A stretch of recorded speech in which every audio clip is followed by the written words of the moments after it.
Namaskar, Sat Shri Akal. Thank you very much for coming to this panel. We are all very, very happy, we are very, very proud that in this such an important event, Indian Mobile Congress 2023, we are the first panel which is being conducted here. So really it is a proud moment. It also shows the kind of importance which is being given to the skilling in this country. We have got a very beautiful topic for today's panel discussion. The topic is unlocking the potential of telecom, skilling for connected world. Actually, it is two topics which are interlinked. So the most important part is that as we are seeing, telecom is growing in the nation, and from a time when, in 1,000 houses there used to be only one telephone available, now, we have got almost 85% teledensity. This change actually is causing a lot of opportunities, and we want to really discuss today how we can really unlock full potential of telecom in this country.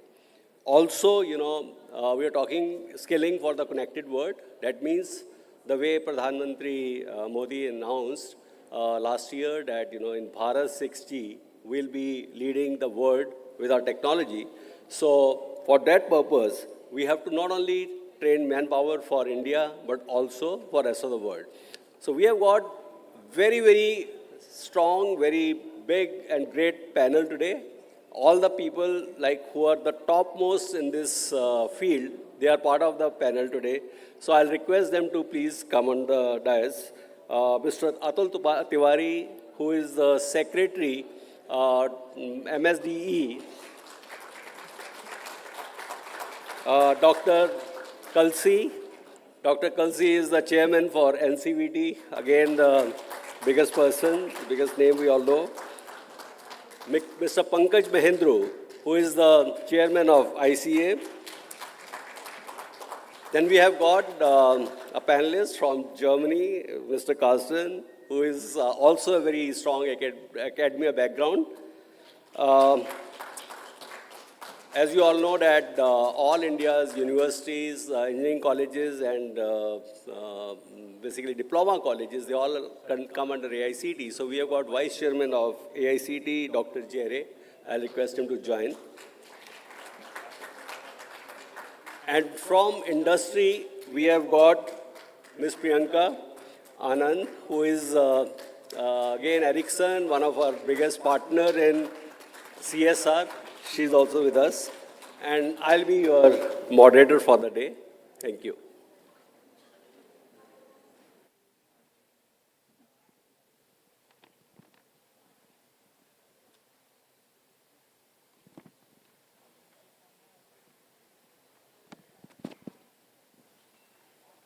Yes, as I was telling, and most of us were today at the inauguration of IMC when Prime Minister Modi, he had a visit at the stalls, and also I think he had a very, very powerful speech, and he also gave us great direction as far as countries focus on telecom technology, and also satellite technology, all those areas, and how as a nation we have to really take a leap, and maybe in the next 1 or 2 decades, I think we should be the largest exporter of telecom technology. As he was mentioning, that there was a time in 2014 when we were very large importer of handsets. Majority of it was being imported.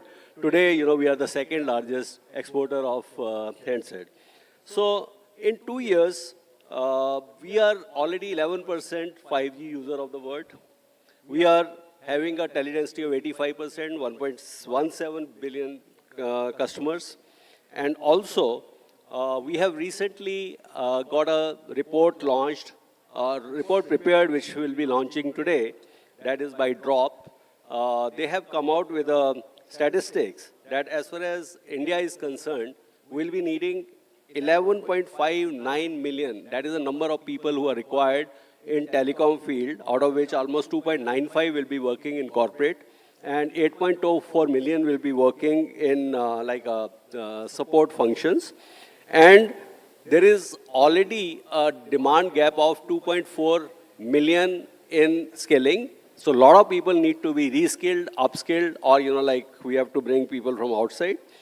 And one of the reasons that we need so much of work on skilling is because telecom as a industry has been supplier of very good manpower at young levels to other industries. Like, for example, logistics have got a lot of people from sales background who are working in telecom because they have been very, very aggressive in their sales and those kind of activities. Then we also have people who are now working on EV. They have been working in handset industry. So that way, telecom has been supplying manpower to the other industry. So without taking much time, because we have got such a great speakers here, so I'll like to maybe have first question to the biggest boss in skilling, who's the biggest bureaucrat in the skilling field, Mr. Atul Tiwari.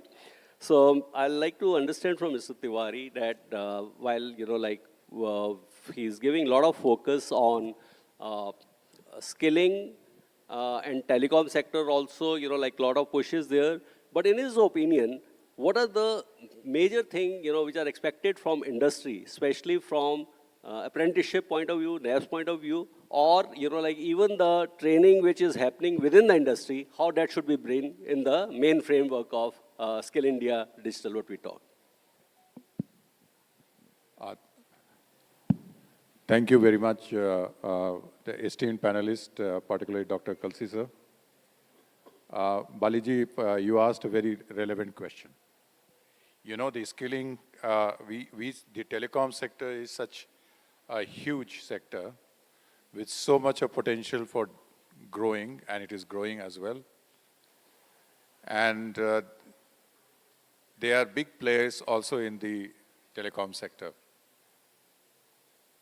And their job roles are also very specialized and very niche, I would say, job roles. And there is a need for a continuous skilling upgradation of this sector as well. The Skill India mission is, the foundation of the Skill India mission is that we provide skills to the young people, the skills which are required by the industry. So the first and foremost in our skilling ecosystem is the demand for skilling or competencies by the industries concerned. And for the benefit of others, the Telecom Sector Skill Council seeks to represent the telecom industry. And they have been instrumental in getting a lot of qualification frameworks, qualification packs ready. And they also provide the trainers and also do the assessment. And it is here that through the Telecom Sector Skill Council and also otherwise, we have been reaching out to the industry. At this moment when 4G, 5G, 6G is what are the skilling, reskilling, upskilling requirements and how we can bring them under the qualification framework, which our regulator NCVT does. Second is that we also require the industries to come forward to give space for the on-the-job training and also for internship and further for apprenticeship as well. And we have been reaching out to the industry also for having some center of excellence and some kind of CSR activities so that our existing labs and skilling centers are equipped with the modern skilling infrastructure as well. And we would like to work with the telecom industry, and as you would remember, we had a meeting with the telecom secretary last year, November, where we had together telecom ministry and ourselves. We laid down the whole roadmap for that, and I'm very happy to say that we have been moving quite strongly on that direction. And whether it is the Center of Excellence is concerned, whether skilling is concerned, whether apprenticeship is concerned, but certainly there is a huge requirement, and I would say that industry should come forward for giving more apprenticeship, internship opportunities to our skilling youth. Thank you. Thank you, sir.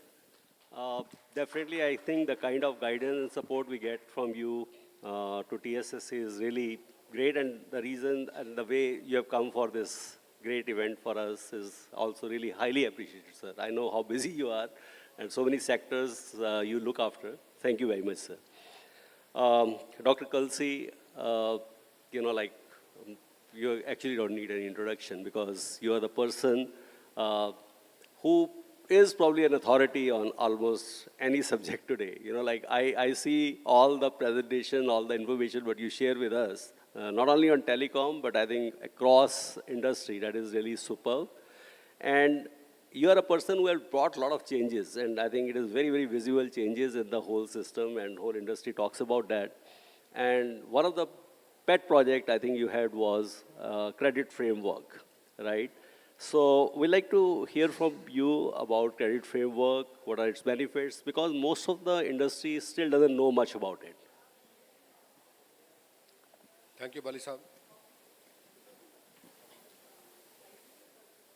Esteemed panelists, Mr. Atul Tiwari, other panelists.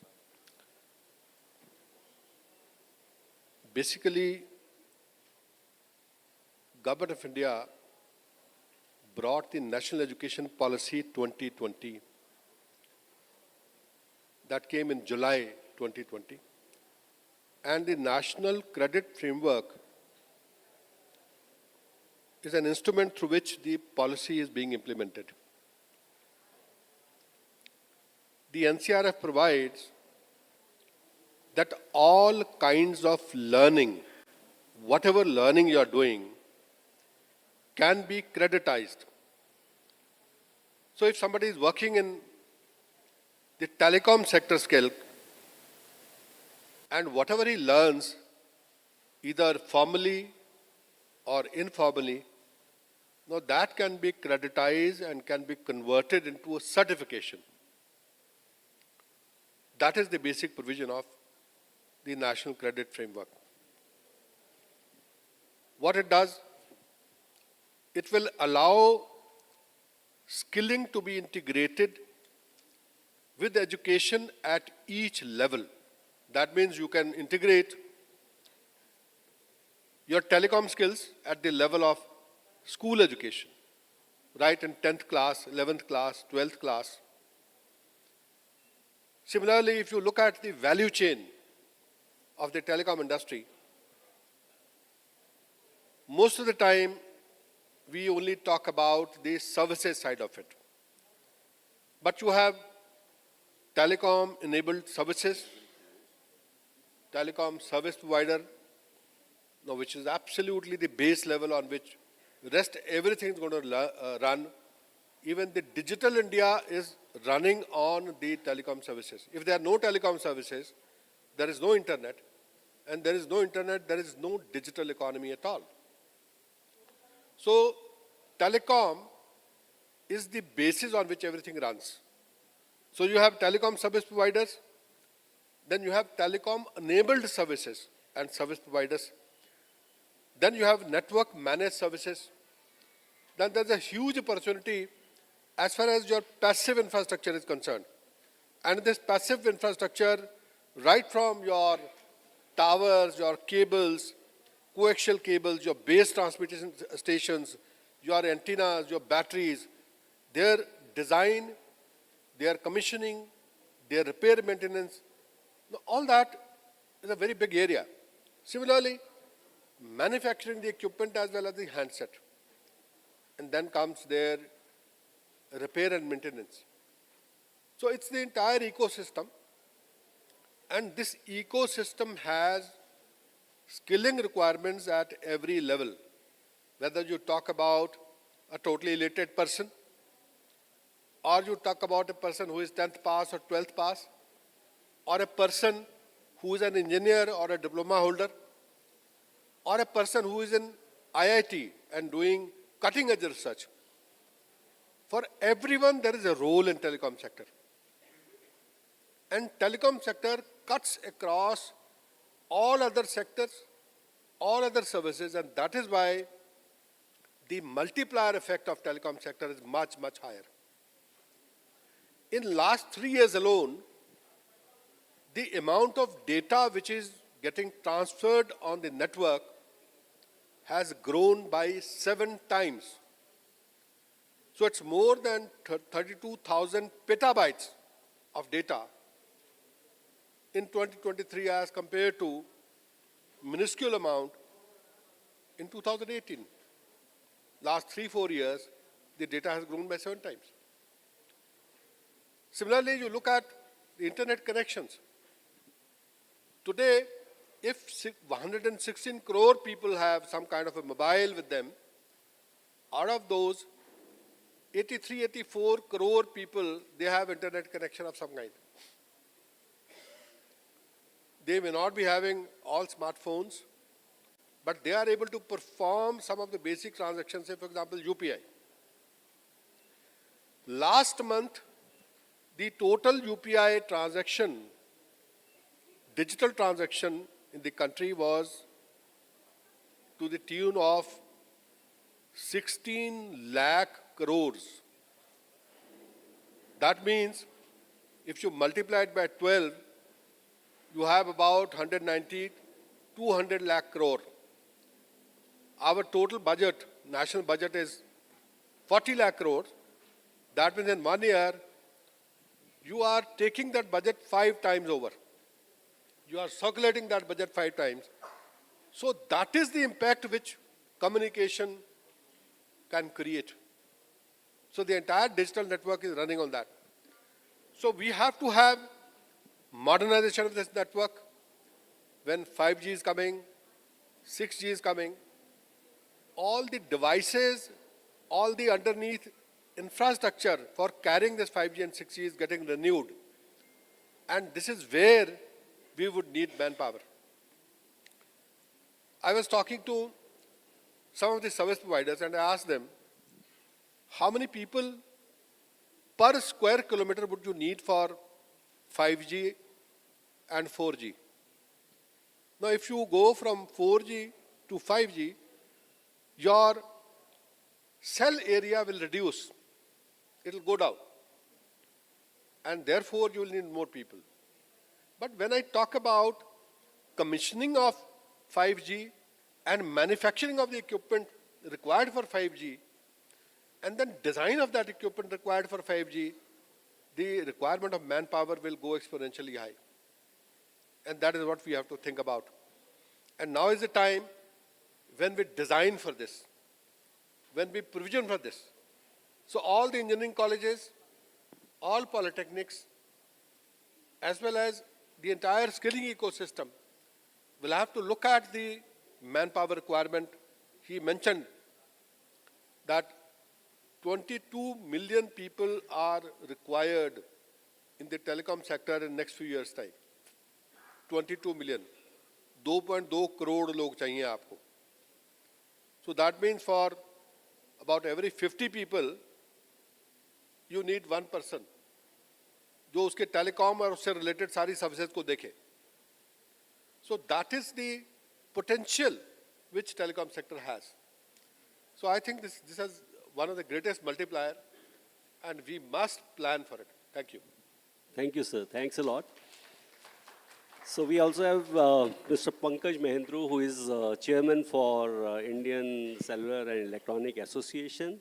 And that is not his complete introduction. He is also secretary for Telecom Sector Skill Council for the last 10 years. I think he has been the force behind the success of Telecom Sector Skill Council. And Pankaj, we see Mr. Modi being very, very passionate about India. You are another person in our friend circle, we know that you are so passionate about India and India growth story. So I'd like to hear from you what changes we need to bring to further go to another level or another orbit of skilling. Thank you, Arvind. I really don't deserve those kind words. I think I'm definitely not in a self-congratulatory mood because I think it's just the beginning of what we've set out to do.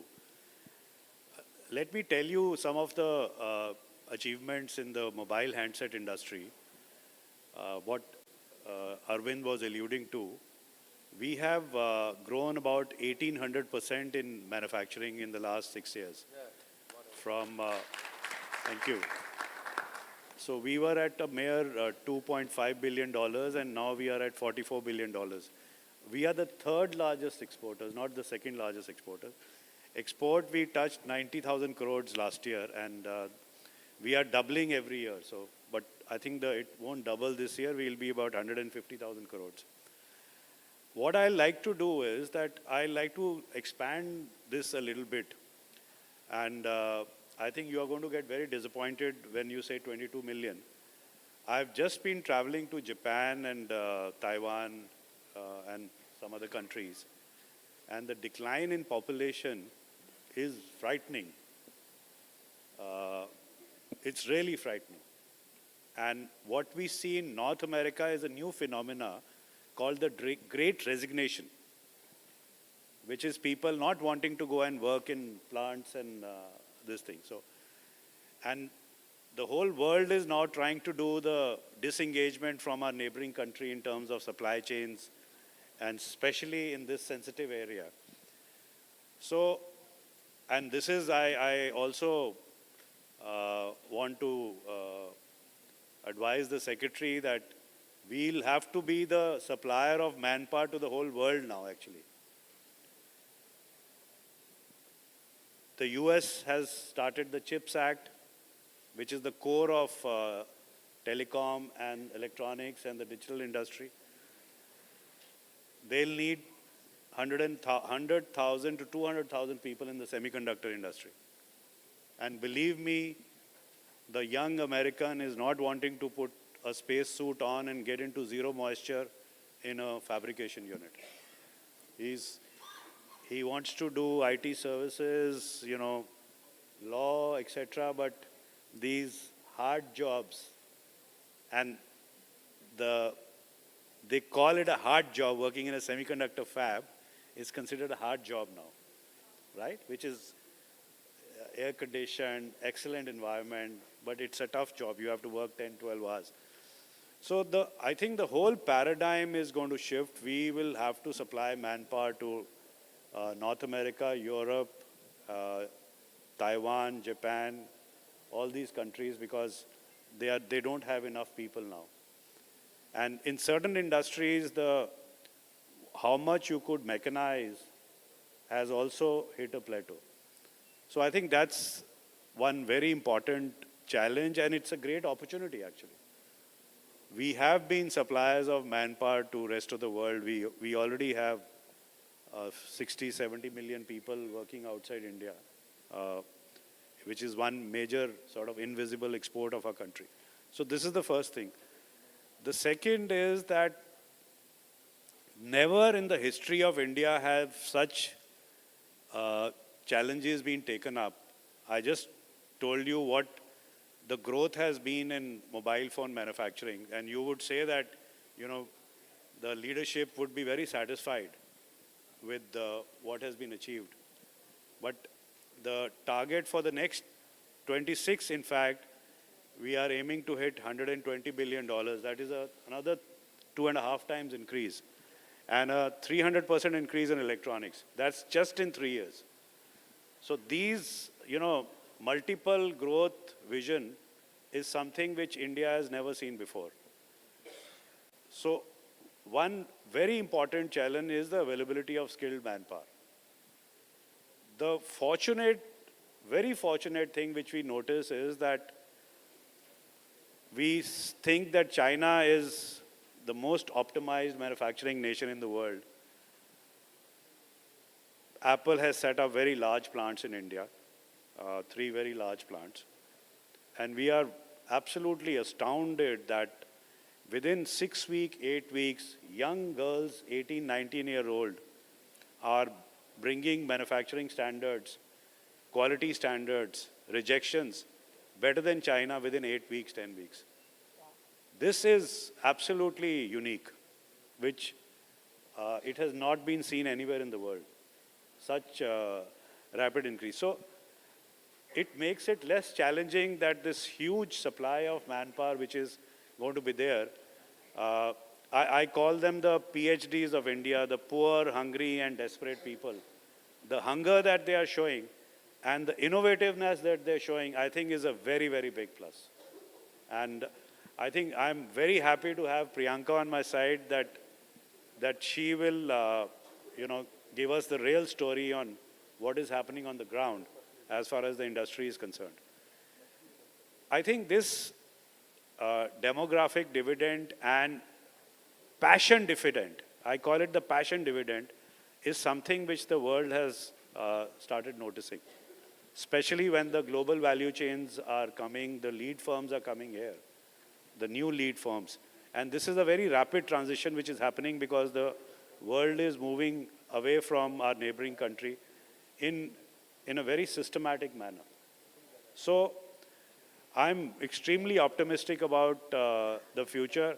I think you have to scale up your aspirations 2.5 times, because in the next decade we have to supply a lot of people to the world and build our own infrastructure and industry here. Thank you, Pankaj. I think you always inspire to do us better and better, and definitely I think we'll always come to your expectation. And also, I think we always look to your speech. Every time there is something new, like PhD is a new term we have all heard from him. Pankaj, I think in next round, आपका जो एक share होता है, that I think we would like to listen in the next round. Coming to Ms. Priyanka Anand, Ericsson is, very few people know that, is more than 100-year-old company in India. They are also one of the biggest supporter to Telecom Sector Skill Council. We have come out various CSR projects with them, and last year we did, this year we have completed one project with them at Delhi Scale University, which is like a center of excellence where 7 live labs have come.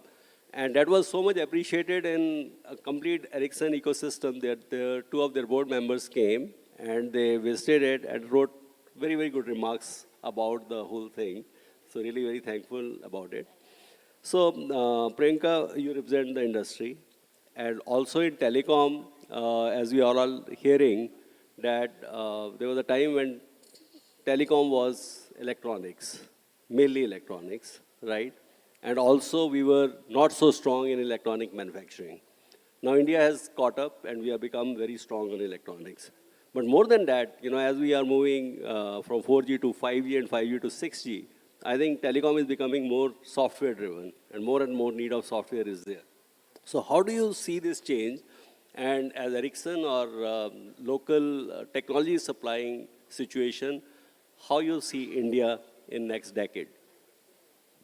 It's a great question, and like you said, it's been a great partnership with TSSC, and we've had a full view of what we need to do. Sorry. No problem. I think I was just listening to 2 conversations at the same time, but hopefully I've gotten your question well. No problems at all, Pankaj, it's fine. So again, in my mind, there are 3 things I will come forward with. Number 1, it's quite clear that we are no longer going to be lagging behind when it comes to being technology leaders in the telecom space. And a big speech from our Prime Minister today was indicating that we've always been lagging behind till 3G. Come 4G, we accelerated. Come 5G, we've set a record of having the fastest deployment across the globe. And then come 6G, we want to be the leaders. We want to be somebody who's paving the way forward, not just by implementing, but also building the product for the needs. And like you said, we have a huge amount of focus now as industry to see how can we just not look at adoption, but also look at production, look at creating the right level of competence and skills that's needed to be able to accelerate that growth. So first thing is quite clear that the 5G deployment happened clearly because there was a huge amount of Make in India focus. But we also made sure that at every single stage we are partnering heavily with the government and with the operators to make sure that that deployment is being leveraged in the right intent and spirit. And when I look at this whole adoption, it clearly happened because we had cutting-edge focus on creating technology which was the market leader. And that's what we've ended up doing. Then second thing, of course, to get the technology to work for the benefit of the society, of the nation, is to have the right people standing behind the technology, which is what I heard even Mr. Pankaj talk about, right? It's quite clear that the world is getting talent starved. We don't have the people standing behind both building the technology and then deploying the technology. So here what we've really done is, in a big way, we've managed to build a bit of that ecosystem where we're partnering with lots of universities, and this whole industry-academia partnership becomes extremely critical. Unless that partnership accelerates, we will always be in a catch-up mode. And with that acceleration, it's not just about talking about technologies, but working hand in glove with the academia to make sure that we are taking learnings and making sure that their learning moves from theoretical to more practical in the universities, creating skill labs in various universities. And we saw a big testimony today again in the morning with those partnerships. We've also made sure that we are co-creating curriculum with the universities. We're making sure that all of us are coming together as an industry to be able to bring that value to the last mile, which is the student today, which becomes the workforce of the future, right? And then digitalization becomes a very big way forward to be able to accelerate that. So deploying 5G and being able to deploy 338,000 radio sites is what we deployed in 1 year alone across Bharti and Jio in India, and we accelerated the whole 5G adoption.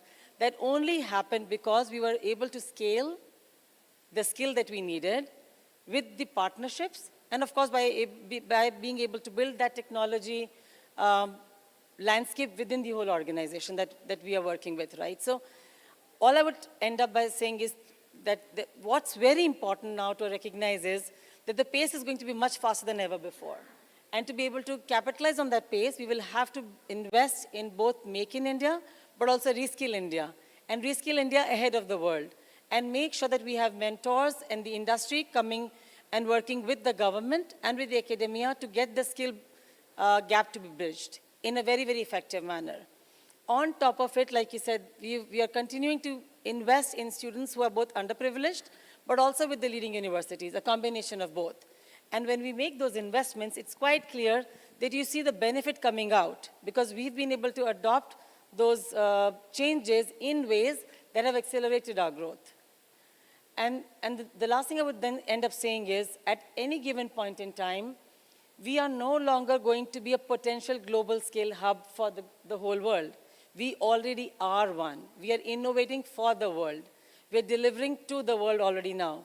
The global skill scale hub is already a badge of honor we have. And like you said, Pankaj, we are ready to be able to export that potential, not just our manufacturing capability, but also our skill capability. But to bring value is where we have to start becoming far more visible. Just doing the tactical part of the job, which is doing the foundational level, is no longer our ambition. We want to be thought leaders, we want to be innovators, we want to be the creators of what the world can leverage on. So the whole digital payment is just one small example. When we become thought leaders, we can clearly create a very unparalleled success story in any industry. And likewise, coming to telecom, technology, academia, we can become thought leaders in every way possible. We just have to dream, desire, and then work towards it. And that's what the Global Scale Skill Hub will really end up delivering to the world, not just India, and that should be our ambition in a much more accelerated manner. Thank you, Priyanka. Very, very good comments from your side. Carsten, I think you come with, multiple dimensions for this panel. One, like you see India from Germany. Secondly, you yourself have been in academia, and now, you are doing a lot of work on skilling. And most important for us is that you are now working very, very strongly India as a focus country. So I like to, or rather our viewers like to hear from you, what India should do, because as Pankaj was also saying, there is a big demand world over for Indian youth, right? So if we have to supply our trained manpower, especially at workers level, what change is required? What additional we should do to make it happen? Everybody desires that.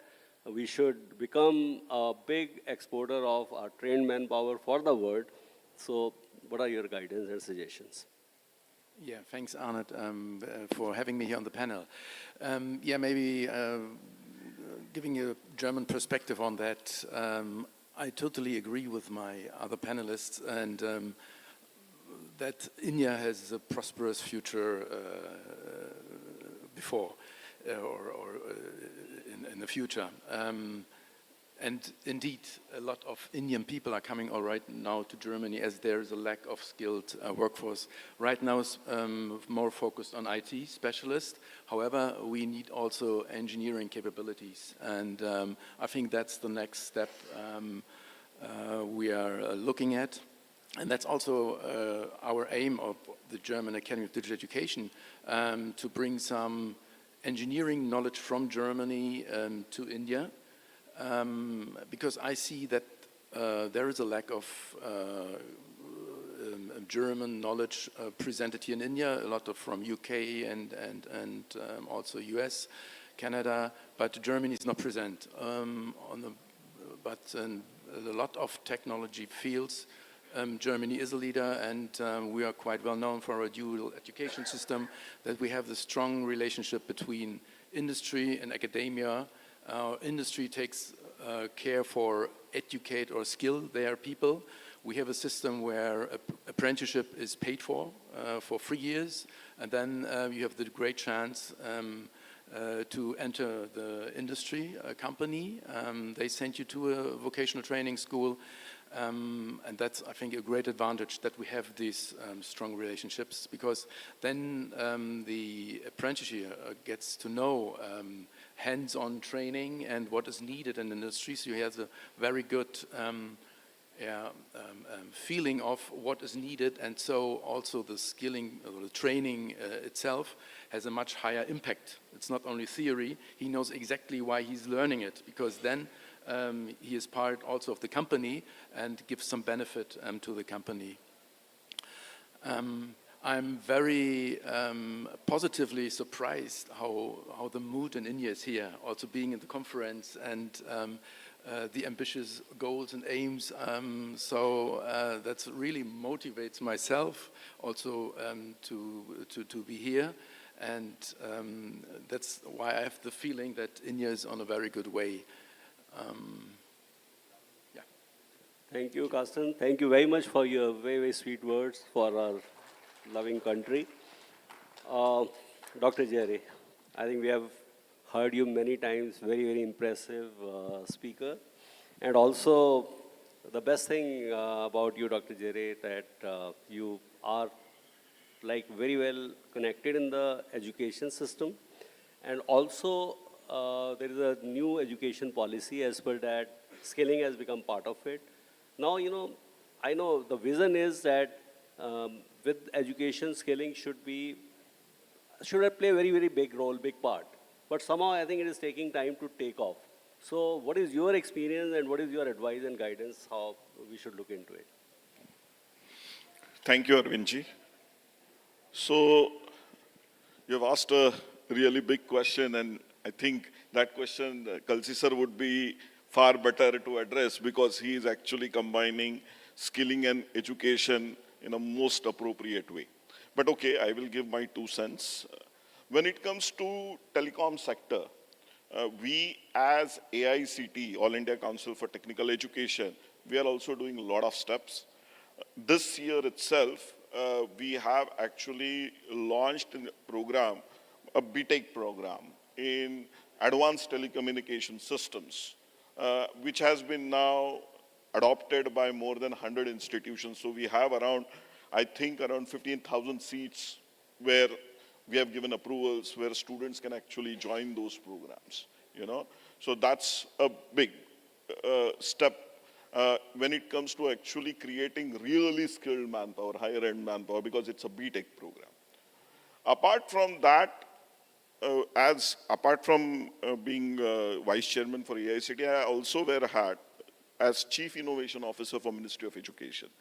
And here Priyanka ji and others were talking about innovation and entrepreneurship and how we can actually just not focus on skilling, but having skilled manpower which can really innovate, take it to the next orbit. That was the phrase which was used.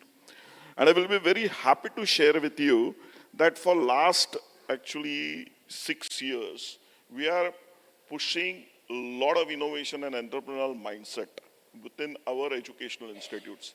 I don't know whether you're aware, but we do Smart India Hackathon, And Smart India Hackathon has now become world's biggest hackathon, you know.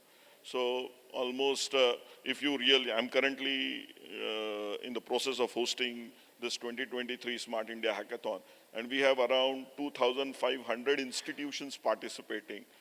After 2 rounds of screening, the number of teams which have come to us are around 27,000 plus, and we are still, the deadline is there. We are expecting some 40,000 teams.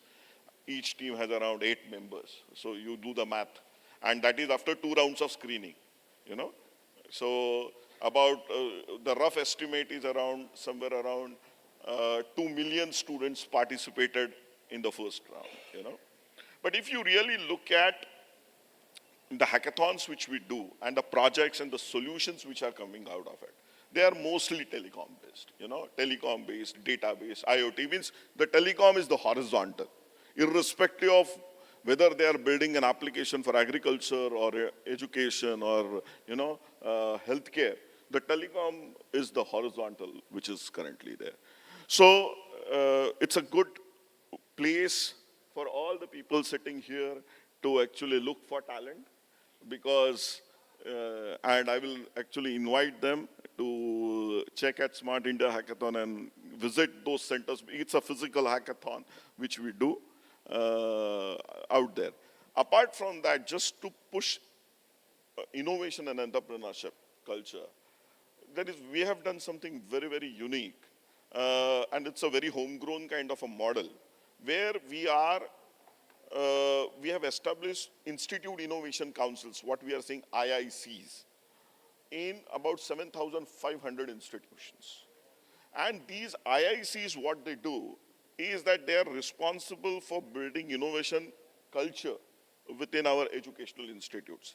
And they actually on monthly basis do initiatives. We give them calendar of initiatives which they have to do, and they have to perform those.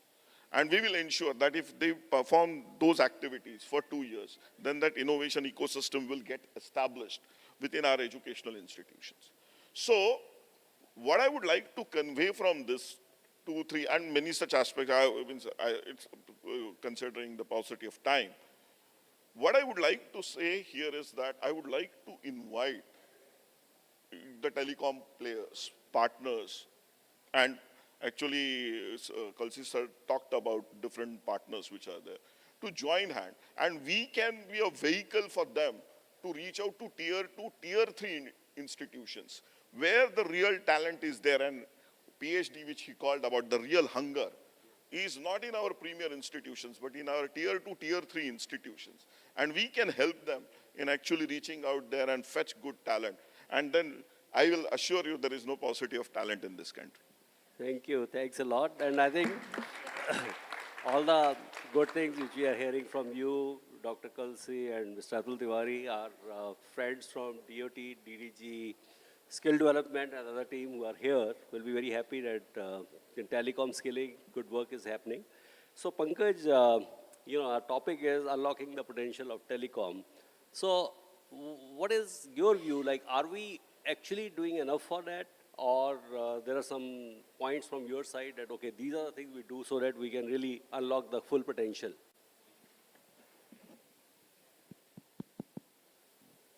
You know, we have achieved dramatic results since you wanted a couplet from me. So I'll just say that मंजिलों से आगे मंजिल तलाश कर मिल गया है दरिया तो समंदर तलाश कर. You know, we are giving data at 9 cents. You know, you'll feel very jealous because it's just 9 cents per GB. Right? So you can consume as much as you want here, right? I'm not sure what is it on the roaming. So that's a very big achievement, right? So the foundation has been laid down. We have very competitive terminals industry, handset industry also, very, very competitive. Now, have we done enough? No, we have not, because, you know, we've not built our own digital this thing. I think what I'll take out of this meeting is what Priyanka said actually, that we have to move on to innovation and design and so on. What China has been able to do in digital industry is remarkable. although UPI is the eighth wonder of the world, what we've done with UPI is going to be emulated by the rest of the world. But our digital companies are, it's a little uncomfortable to say that, but they are mostly Western companies, including Ericsson and so on. So we have to develop our homegrown countries in data services also. That's very important because it gives us a platform which is really critical for us. And that is why it is not percolating down, although Google, Meta, etc. are trying very hard, but we'll have to build our own set of very strong domestic companies. That's the first thing. The second is that the application-specific ICs. We have not realized, because we are so Western-focused, we have not realized over the last 10 years what has been acquired by our neighboring country. I just did a matrix of 62 ASICs verticals. And in 57, there was not a single Western company left. We mapped the top 10 companies in each, right? And the world is moving to application-specific ICs. So that is at the core, and that is not going to come unless what Priyanka said happens. That these will be not people working as contractors, but these will be people who are creating the designs and the products. And we have very few of those companies at the moment. So this is where we have to inject innovation. And Doctor, this was a very well-kept secret. These 7,000 innovation centers, I mean, please tell us more about it. We are very hungry to learn more about it. So thank you, Pankaj, and I think very, very good point. I also remember this year I was part of the Department of Telecom delegation to Mobile World Congress, and there in our area, Make in India booth, maximum foreign delegations, they were coming, and it was mostly from Africa or some of the Southeast Asian countries. They wanted two things, UPI, Aadhaar. Like they wanted that whom should we talk to get those technologies, and I think DoT captured those requirements and ultimately brought it to the country. Carsten, coming back to you again, we are having a very important part of our discussion is that, we should do skilling for the connected world, right? So, what is changing? What is changing in the sense that from classroom training to digital training, there is a big focus. Do you really believe that most of the skilling, at least in ICT sector, can be given through digital platforms? Yes, definitely. As we are offering such kind of courses, I have to say that, but I'm convinced of that. Because you can integrate theory on one hand and also practical application on the other hand. Nowadays, virtual reality technologies are developing so fast, it's getting more and more real. So everyone can get the experience in a virtual world, and that's what he can then do in a lab at a university, for example, in practice in a person-to-person situation. So because of digitalization, you have the chance to get a huge spread out of the knowledge. And it is a prerequisite, that's what we see, then to have it in a real experience. So from my point of view, it is possible. And you have a huge outreach in every area of the world. Thank you. Thanks. It's a very important mindset change we have to embrace. Because digitalization, if it starts to marry the whole upskilling mindset, we can almost extrapolate the amount of successes we can really get to our credit. To me, I think this whole mindset about digitalized ways of learning helps us create more customized, more bespoke, more accelerated learning opportunities for people. We can also leverage experts sitting anywhere in the world to come and upskill our people. And a lot of times we believe the only way to learn is to have a face-to-face interaction. It's really not needed. And the whole world proved it, just during the whole COVID era, we continue to do everything virtually. If the world could operate virtually, then why can't learning happen virtually? So from the upskilling from the school to the corporates to the universities to even the governments have to leverage digitalization. On top of it, the moment you start digitalize ways of learning, you create more collaboration, create more learning opportunities on cutting edge technologies, and also create a more unified world, which is a part of our Prime Minister's vision as well, because you're learning in a diverse setup. So to me, the way to go and accelerate the whole learning journey is by having digitalized ways of learning become the name of the game. There's no other way of us accelerating that. Thank you. Mr. Tiwari has to leave for another meeting, but before that, I'll request him to please sum up for us discussion and guidance so that, like we take up.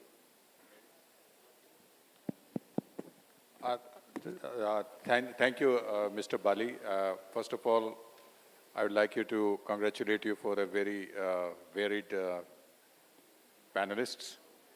So we have from the companies, association, regulators, and also digital, what shall I say, learning provider, which is from Germany.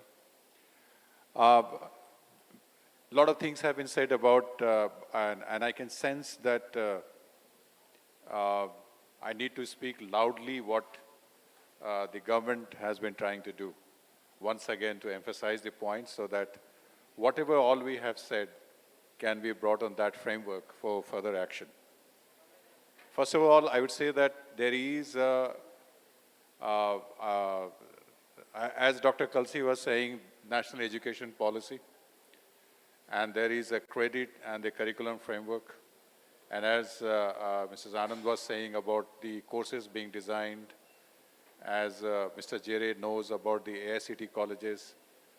So the first of all requirement is that whatever curriculum which we have, and there is a framework and mechanism for that, whether it is in the school education, on higher education or ITIs, how do we bring an awareness or some amount of skilling courses so that that can be given as a part of the educational curriculum.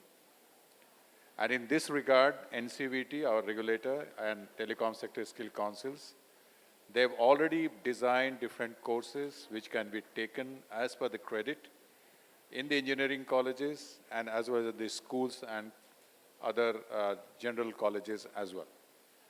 And this under the National Education Policy, under the guidance of Honorable Prime Minister, and under the constant supervision of our Honorable Minister, Mr. Dharmendra Pradhan, and MOS, Mr. Rajiv Chandrasekhar, we are constantly going towards that, and there is a digital system which is being created where the student registry, right from the Balvatika days till the higher education, NSQF, skill qualification, higher education qualification, credit, academic bank of credit, everything is being linked together, so much so. And as Mr. Bali was saying about the Skill India Digital, Madam, I would request all the panelists here, not from the government, but certainly you three, to have a look at the Skill India Digital, which is a platform where all these things will be provided.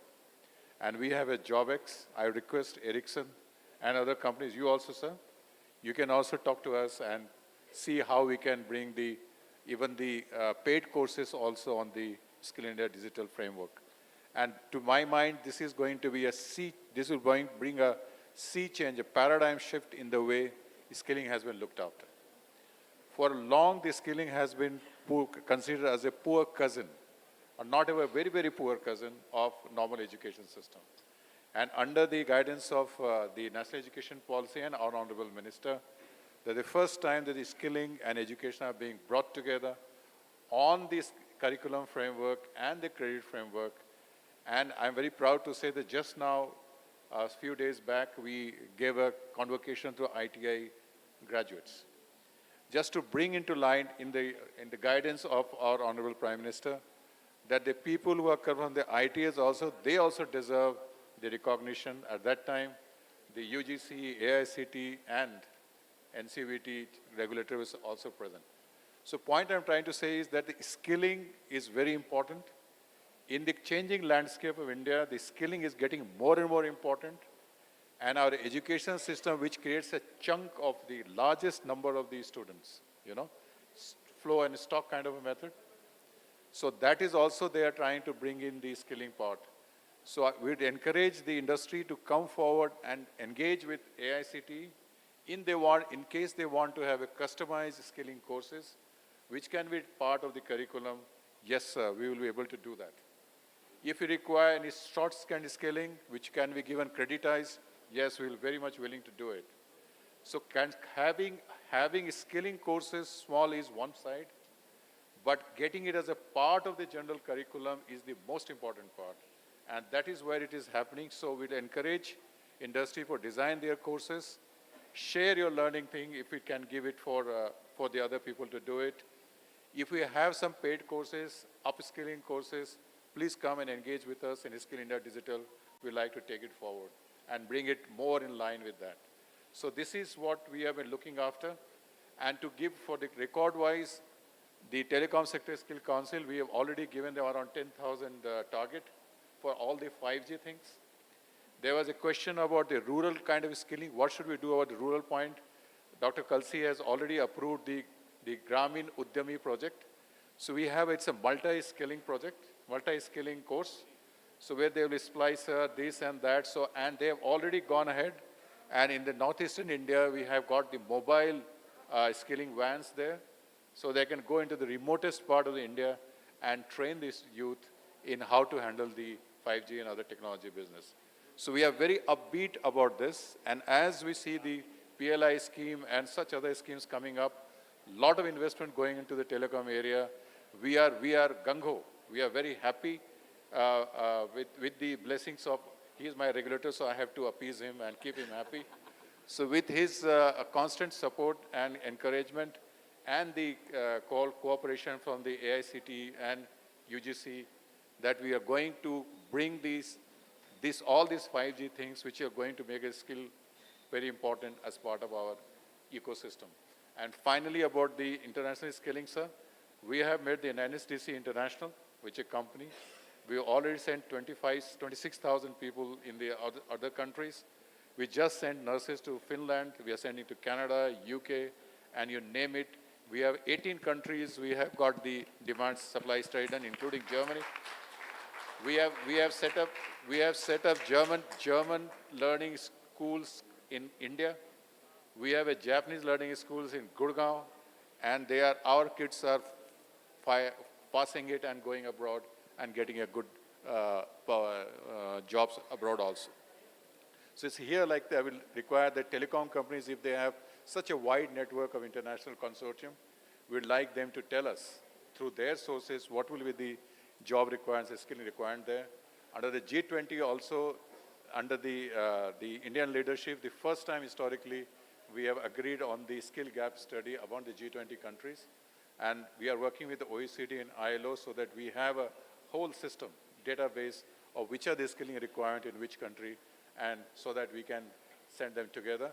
And our NCVT is already working on the national NCO. The qualification, how the qualifications can be brought together, internationalized.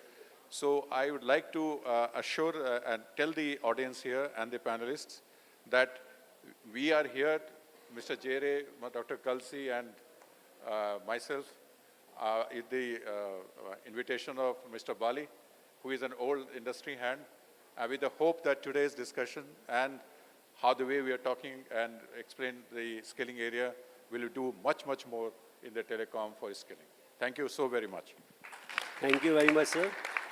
Thanks a lot. And I think your presence here and Dr. Kalsi's presence and all the panelists, I think it motivates us a lot. And there's so much to do in skilling ecosystem. And I think your management, your overall push definitely helps us a lot and will do much better. Sir, while you are here, we'd like to take this great opportunity. We have come out with a skill gap report on telecom. It is done by Drop. So we'd like you and Dr. Kalsi and everyone to really inaugurate. Yeah.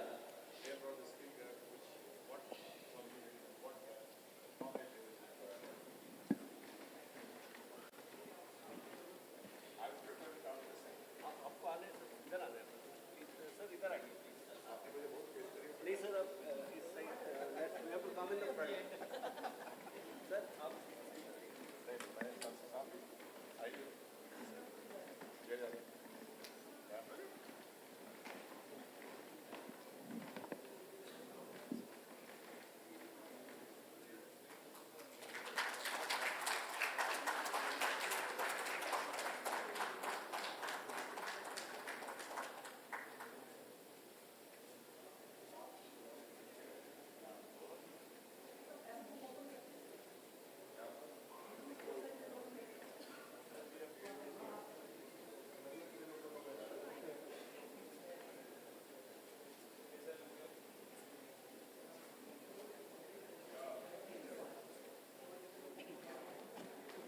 So we'd like to present some mementos. Sumit, please come.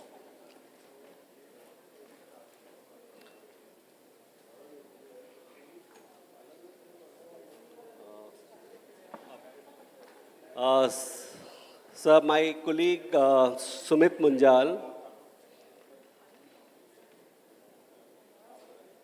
Sir, we'd like to give some memento for the day.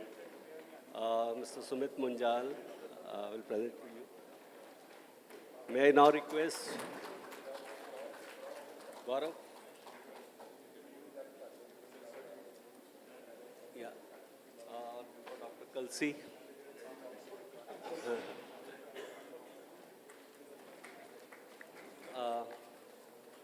Praveen. Pankaj. Please.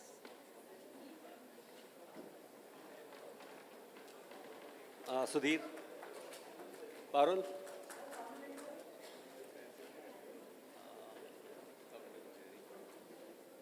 ये किनके प्रियंका प्रियंका आप तो तेरे वालों में आ गए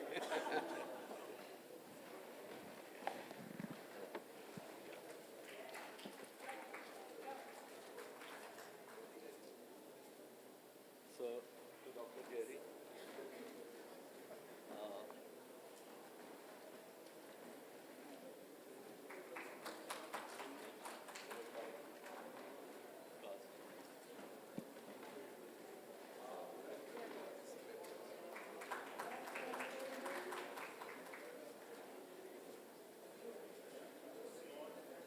Thank you very much. Thanks a lot for very, very good audience. Thank you very much.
in the days of 2G to a leadership in the days of 6G. India is driving change globally. This topic today heralds the phenomenal impact across various sectors worldwide, with India in the forefront, be it the entertainment, manufacturing, smart cities, or any other industry we speak about. We are fueling innovation, committing to the norms globally, leading globalization and standards and significant opportunities across the industries. With the intersection of 5G, IoT, and merging of physical and digital realms holds a lot of opportunities as well as a global challenge, while driving exponential growth, managing the resource crunch globally. In this session, we bring across dignitaries whose organizations or who are driving this change as the forefront leaders in India and globally. To start with, I would request Mr. Sachin Katti, Senior VP and GM of Next Intel Corp, to lead the first session. To give a brief of Mr. Sachin Katti is a distinguished professional in the technology and telecommunication industry. He works as an SVP and a GM in the Next Group at Intel Corp. He has an illustrated career experience of 15 plus years globally. He has been consistently demonstrating exceptional leaderships across cutting-edge technologies. He has a visionary approach of next-generation networking technologies in 5G, Edge, and IoT. His contributions has left a mark in the industry. He has been regarded as a thought leader in the forefront of innovation in network and edge computing at Intel. His extensive experience and evidence shows that his commitment to pushing boundaries of technologies with a profound impact in shaping the future of networking and edge solutions. Prior to Intel, he served as a vice president of telco and edge strategy at VMware, where he defined both product and technology vision. Mr. Sachin Katti is also a professor of electrical engineering and computer science at Stanford. He is also a co-chair of the Technical Steering Committee of ORAN Alliance and was founding director of Extran Foundation, which built a network AI platform to monitor and optimize networks and applications. He previously co-founded Kumu Networks, which commercializes breakthrough research from his lab on full duplex radios. Friends, giving a big hand, and let's hear him about his experience. Thank you so much. Is this on? Yeah, all right. So it's great to be here. A lot of energy here as being introduced. I think I could sense the energy that's in this place and the transformation that's happening in India at the edge. We are hearing a lot of talk about how 5G and ORAN is happening in India. I think this is going to be the place where it's going to scale. This is the place where we're going to lead the world in making virtual RAN, cloud RAN, and ORAN happen. I think at the same time, the other revolution that's happening is at the edge, where a lot of industries are transforming. They are becoming more digitized, they are becoming more intelligent, and they're transforming how they do their day-to-day business. So what I'm going to talk about today is how we are approaching this at Intel, but more broadly, what should be the strategy we take as we make this transformation both for telcos and at the edge. So let me first start by kind of what's the perspective at Intel? So what is Intel's mission? Our mission is to arm the world with these 5 superpowers, right? To build the semiconductors, to build the semiconductor manufacturing capacity, to arm the world's industries, to arm the world's folks, or people with these 5 superpowers, with sensing, the ability to see, hear, and sense anything in the world, be able to connect it with ubiquitous compute, whether it's your personal compute on your phones or your laptops, or whether it's all the compute infrastructure around you. Be able to connect all of this compute and sensors together so that they're all networked, they're not isolated. Bring a cloud to edge infrastructure so that you can actually collect and process all this data, and then finally, increasingly, arm you with artificial intelligence to make sense of all of this data to actually drive the intelligence and drive the automation around this world. So I think we're at the very, very early days of this transformation that's happening at the edge and in the network. And I think this is going to power a big change over the rest of the decade. And so that's really where network and edge at Intel sits. So that's the business I run at Intel. So roughly a $9 billion business for Intel spans the entire network infrastructure, all the way from networking infrastructure in the cloud, where you're really pushing the boundaries on what speeds you need to drive the network at, to the telco network. And this is obviously the center of gravity of this show. How do we actually make the world's network become more open, more virtualized, more disaggregated? That's the enterprise and 5G network side. And finally, the edge, or the Internet of Things. It has several different names, but all of these verticals that we think about, manufacturing, retail, healthcare, how do we digitize them? And I think the way we think about a mission in network and edge at Intel is, how do I make the world's infrastructure software-defined?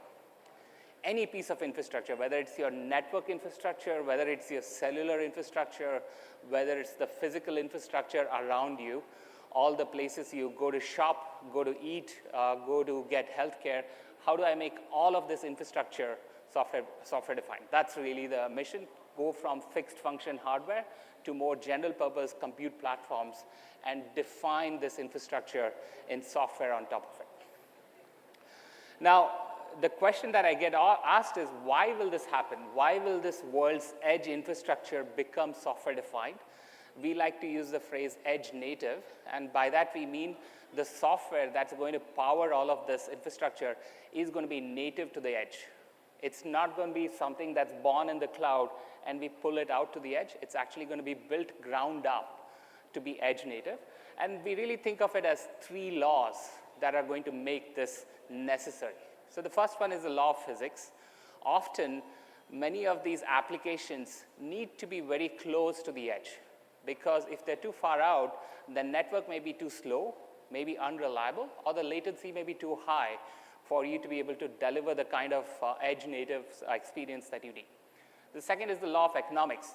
It's often too expensive to collect all of this data, push it back all the way to the cloud, do the processing, and get the answer back. You will want to move the compute to the data rather than move the data to the compute. So that's going to pull a lot of this software to the edge. And finally, the law of the land. I think increasingly we see government regulations around the world requiring data sovereignty, requiring privacy, requiring data protection. And once again, that means the processing, the compute on this data has to happen at the edge. So these 3 laws are really going to drive this edge-native revolution. And in fact, I think with AI coming along, it's going to accelerate this, because AI is going to gravitate to where the data is being produced, which is going to be at the edge. And this shows up in the statistics. If you look at where data from an enterprise is being generated, I think many of these estimates change, but more than 3/4 of the data that an enterprise generates will be generated at the edge, and the prediction is that it will get processed outside the data center or the cloud, because the volume is too large. Right? When you're arming the infrastructure with so many cameras, so many sensors, so many radars, you cannot actually feasibly collect all of this raw data, push it back all the way, and process it. You will have to process it at the edge, and most of these workloads are going to also sit at the network edge. All of these networks that we're building will be armed with edge computing capabilities to actually drive a lot of this processing. Now, this is where I think the question you should be asking is, what do I do with all this, right? So when I build this edge computing infrastructure, I'm doing all of this processing. Why am I doing it? Many of these industries are doing it because they want to become more efficient. They want to drive more automation. They are faced with labor challenges around the world. They are faced with supply challenges due to inflation. They want to become a lot more automated, a lot more streamlined, right? So they want to leverage this software definition. They want to leverage AI to actually make this happen. And most of these edge workloads that we are now beginning to see, almost at least 1 out of every 2 of these deployments, they're talking to us about AI being the driving workload that's actually going to drive the transformation at the edge. So pretty big opportunity. These numbers vary on, frankly. I think no one really knows how big this opportunity is going to be. It's going to be a big growth area for all of us. Now, how do I actually bring this mainstream? I think at the edge, there's 2 things. One, you need the network, right? None of this is going to happen if we cannot deliver a secure and reliable networked way of doing this thing. And the second is you need to make the AI customized, but make it easy to be customized, because the edge is highly heterogeneous. It's very diverse. You can't just build one AI. You actually have to customize it to that particular customer, to that particular vertical, and make sure that it works for them, right? But this actually flies in the face, because when we try to do this, what we see is that most of these projects fail, right? So the network often does not deliver the reliability that you need, or it's very, very hard to actually customize that AI and to really drive the business value beyond just it being interesting and cool, to drive that business value for that end customer. So actually, when we looked at our data over the last 5 years, more than half of these AI projects actually end up failing, right? And if you look at why, I think it's really 3 buckets. One is that the infrastructure is highly heterogeneous, right? So it can have a variety of compute platforms with different amounts of processing power. It can be connected over a variety of network links, very unreliable, right? So that's the first piece. The data is the second one. Data often is sitting in silos. It's very hard to extract this data in every one of these industries. Often it's in the heads of these domain experts. So how do you actually extract that data? And finally, even if you could solve both of these challenges, how do you operationalize this? How do you actually deploy it and manage all of this infrastructure? Often ends up being a big challenge. So this is where I think we have to solve together as an industry a bunch of these challenges. How do you help all of these customers make sense of their data? It's sitting in all these silos. How do I standardize it? How do I make sense of it? How do I help them integrate the legacy infrastructure into this modern AI-driven infrastructure? Because you can't actually deploy them as greenfield. They're all brownfield environments. How do you secure it? Because everyone's concerned about what this is going to do to their data, what this is going to do to their infrastructure. And finally, how do you bring the whole ecosystem together, which is highly fragmented, to come and deliver solutions? Because ultimately, that's what matters. It's not about technology. It's about solutions that actually drive an outcome for the end customer. So that's really kind of where I'll end today. What we are kind of driving is really a platform approach to the edge. Similar to what happened in the cloud, we believe a similar platformization is beginning to happen at the edge. We will always continue to have diverse hardware and network connectivity at the bottom layer. That's inevitable at the edge because the edge is so diverse.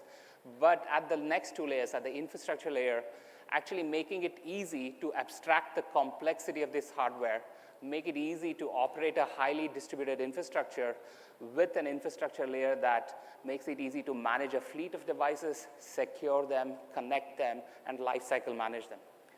And then the next layer really is AI, and how do I make it easy to deploy and integrate AI? It's not about creating one, because I think the creation and the training is going to happen in the cloud. But what's going to happen at the edge is taking those models that are trained in the cloud, but make it, optimize them, make it easy to deploy them, and then make it easy to fine-tune them as needs change at the edge, right? So that's going to be that AI layer, which is really targeted towards deployment. It's really targeted to the average developer who is not an AI developer, who's just building the next Java app or the next C app, but make it easy for them to integrate this AI into their application and deploy it and manage it at the edge. And finally, at the top, really build that ecosystem. No single company can do it on its own. I think at Intel, really, we believe in the power of the ecosystem that's built on top of these platforms. And I think most of the value is going to be in these vertical solutions. And that value is how, this ecosystem is how we will deliver that value to that end customer. So that's really the approach we are beginning to take. Really looking forward to talking to all of you about where we are going, and looking forward to a great conference here. Thank you for having me. Next.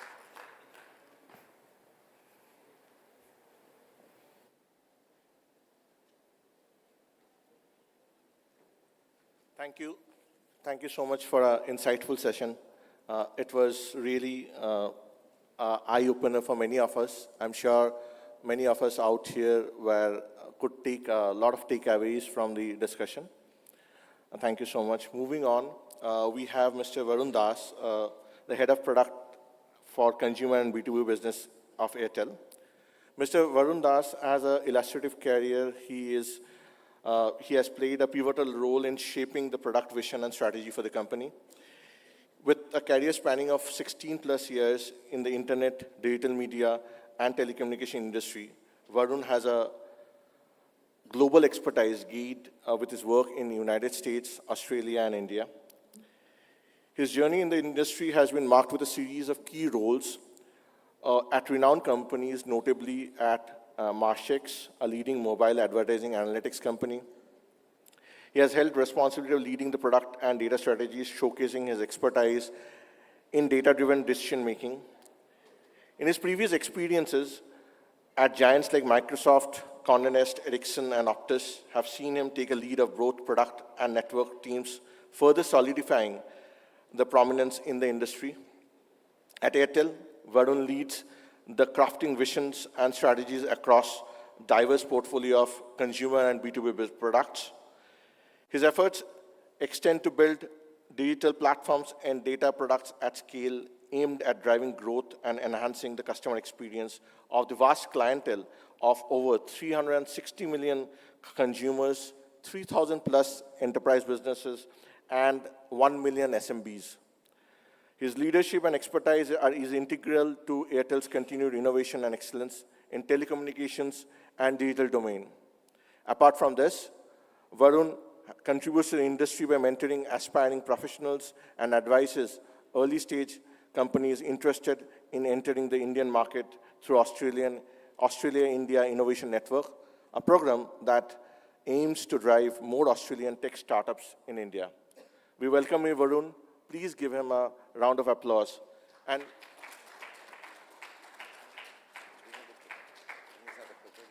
request everyone to please maintain silence while the speaker speaks. Good afternoon. Hi, everyone. I know it's an afternoon session, but it's good to see all of you here. We live in exciting times in this country. We've been in the middle of a digital revolution for the past few years. And I think we're at an inflection point where I think the problem we have to solve is how do we do more with less, and how do we drive innovation in an ecosystem like India. Over the last few years, there are two stories that have struck a very deep chord with me. And I'll talk about both of these. They're kind of examples of the opportunity we have and how technology can accelerate digital growth, democratize commerce and education in this country, right? The first is about, it's a very interesting story about Miss Angmo, who has a small little hotel in Leh.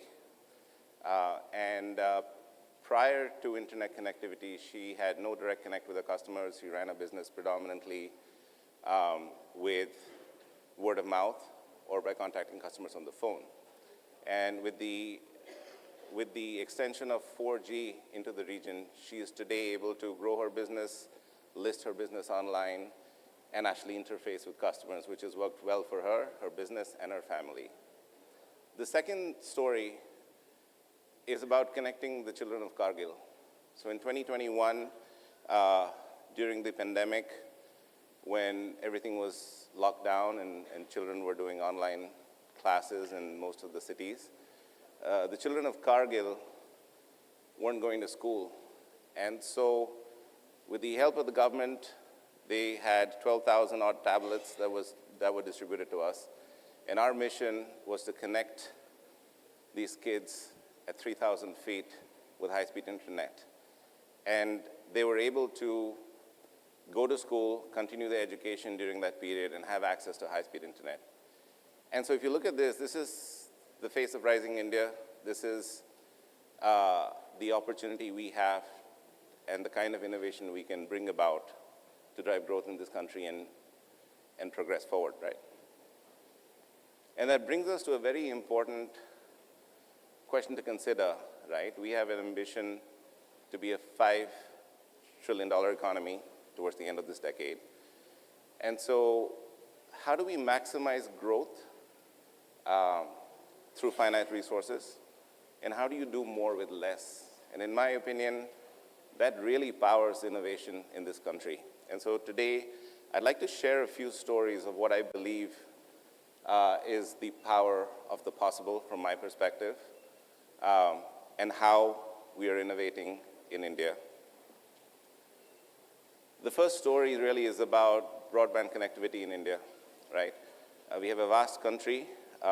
One of the problems we needed to solve was how do you connect all parts of this country with high-speed internet in a limited amount of time and a finite amount of resources. And an idea that we all had was, how do you do this in partnership with the ecosystem, small businesses? And so an interesting model that, an Uber-like model is what we came up with, where we partnered with local cable operators in a region, in a city, to help connect homes with high-speed internet and fiber. So when this journey started, we were in about 100 cities in the country. And in just over a year, we were able to partner with local cable operators and get fiber connected to homes and serve 2 million customers in that period of time. And that really is the kind of innovative models that we should think about when it comes to growing digital infrastructure, when it comes to driving connectivity in the Indian ecosystem. The second revolution I think is going to happen in India is that factory floors are going to get much smarter and more efficient and cost-effective in the incoming time. And this story is about a young company based out of Bangalore that actually builds robots for factory floors, for ferrying loads on factory floors, right? And they use these robots where they not only map the 2D plan of a factory, but they use advanced 3D LiDAR technology, which allows these robots to have depth perception, right? And in the Indian context, it is so important because not all factory floors are perfect, and so these robots need to navigate seamlessly. With India's bet on 5G and IoT, we are able to provide integrated services for companies like this to manage these robots on the factory floors, right? And in the case of incident management, they can remotely diagnose the issues and fix them, which makes it a lot more efficient. And so when you think about industrial growth in India, 5G and IoT are a key player in making that happen. And coming to the last story, India has a lot of entrepreneurs. There's a lot of entrepreneurial energy in the country, both small business and large business. And one of the things you all know fuels this is access to credit, right? You would have read a lot of companies are coming up with innovative products on how to serve a lot of new to credit customers. These are customers who may not have a credit history, may be trying to apply for credit for the first time. And so they are models that are now being built, which are intelligent models on better understanding how to serve these customers and how to serve India and enable these entrepreneurs to be a part of the growth in India, right? And that kind of, you'll see in the Indian ecosystem is where we are going. It also puts us in a position to better understand them. It puts us in a position, we have the capability to understand risk better, leveraging the data we have to reduce the risk for organizations that lend. And these are the examples that, in my opinion, are really how we're beginning to innovate. If we think about working with a finite set of resources, this is an ecosystem which I believe strongly has the ability to rise and power India's digital future for the next decades to come. Thank you so much for being here. Thank you for your time. I really appreciate it.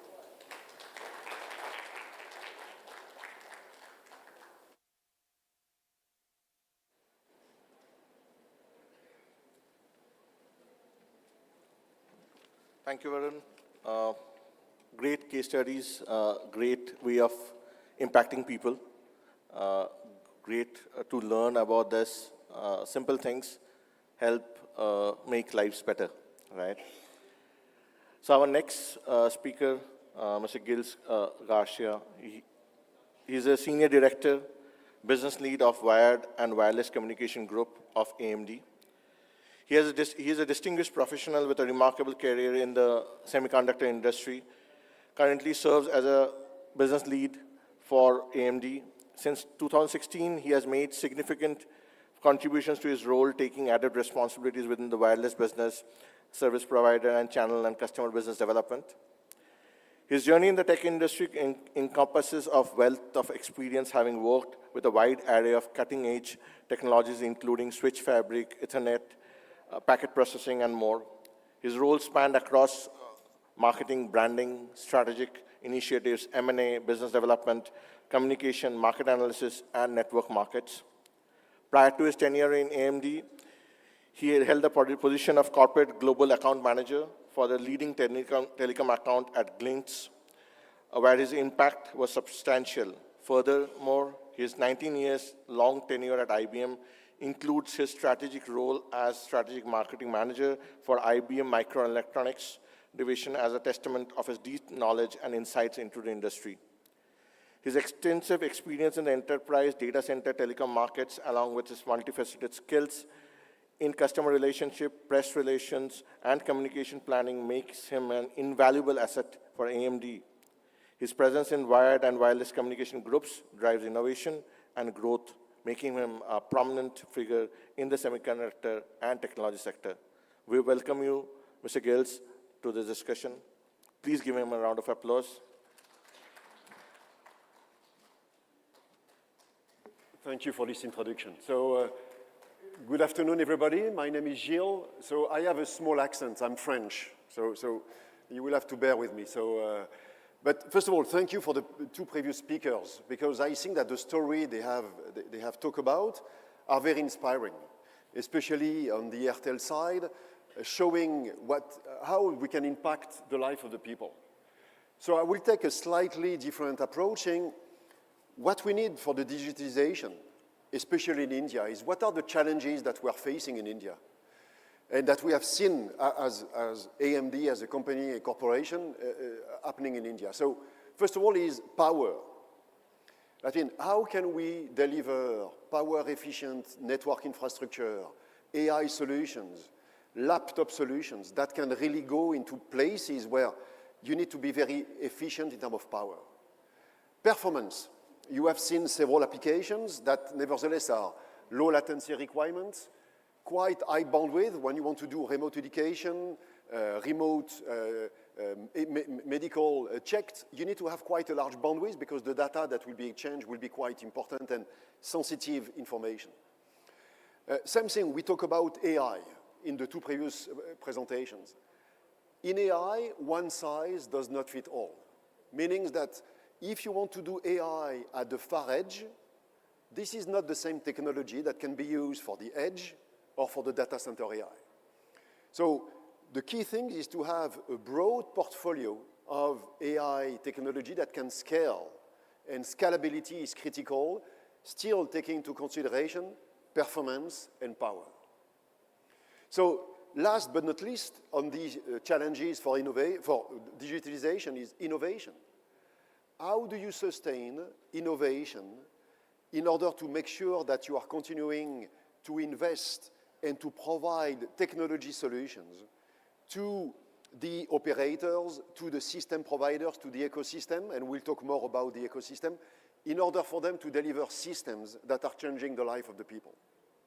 So if we are taking those challenges that I just mentioned, power, AI, scalability, innovation, and performance, if you are taking those four challenges, let's look at from the market perspective and how those challenges apply to the different markets. And your presentation was right on what I wanted to address. So let's talk about robotics. Robotics is clearly a market that AMD is addressing from both aspects. One is AI. How do you have vision recognition for the robot to be able to understand where is he? Not only 2D, 3D, but as well visual. If you are talking about the robot that are taking all the goods into a big supply chain environment, how do you have these? And you can recondition and reprogram those robots in order to be able to adapt to the supply chain requirement. So adaptability is something that AMD has been very strong from a technology perspective. Because AMD, we are a technology provider. We are not a system provider. We are not an operator. We are, in fact, two stages away from the operators.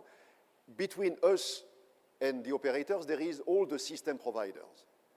And so when we are talking about robotics, when we are talking about education, medical care, or healthcare, when we are talking about space, today, the rover, the US rover, which is in March, is powered by AMD. The way it has been able to be reprogrammed so often time during the past 6 years, it's because there is a technology which is adaptable inside and can be reprogrammed. Imagine what does that mean for healthcare, from robots, from space aspect, but as well from the 5G and 6G, because we talk about the infrastructure. How do you ensure that you have a secured infrastructure with the right power efficiency, the right security and performance? So all those markets are very important for the operators, and for the digitization that we are providing in order to have startups innovating with new apps, startups innovating with new systems or with new AI models. So all of these need to be based on a technology that can scale from laptop to edge to the data center to the 5G radios and in the future to the 6G radios. So all of those are things that AMD has been focusing on and is focusing on to make sure that we are delivering technologies that can make those challenges or that can address those challenges. Power efficiency. How can you bring AI capability into the laptop? We delivered new technology that are now in several laptops where people can do AI at the laptop level. Imagine what you can do for gaming. Imagine what you can do for Teams, Zoom, or all the video conferences that you are using. In order to put your avatar instead of my picture, I would like to be photoshopped more often, but that's too late for me. So, but imagine all the things you can do with those apps when you have the capability in your laptop. Gaming. All the Xbox, Sony, and all the gaming console are using AMD inside. So that's showing the flexibility, power efficiency, and scalability that we can have from small to big gaming console. So the point I want to make is, when we are talking about digitalization, we need to look at how to address the challenges that I discussed at the beginning. And how can we then deliver this technology for an ecosystem to address those challenges. AMD in India, it's around 10,000 employees. We recently made an announcement that we are investing 400 million additional to scale up our R&D. But if you're looking at, and if you are coming to the booth of AMD, you will see what Made in India means for us.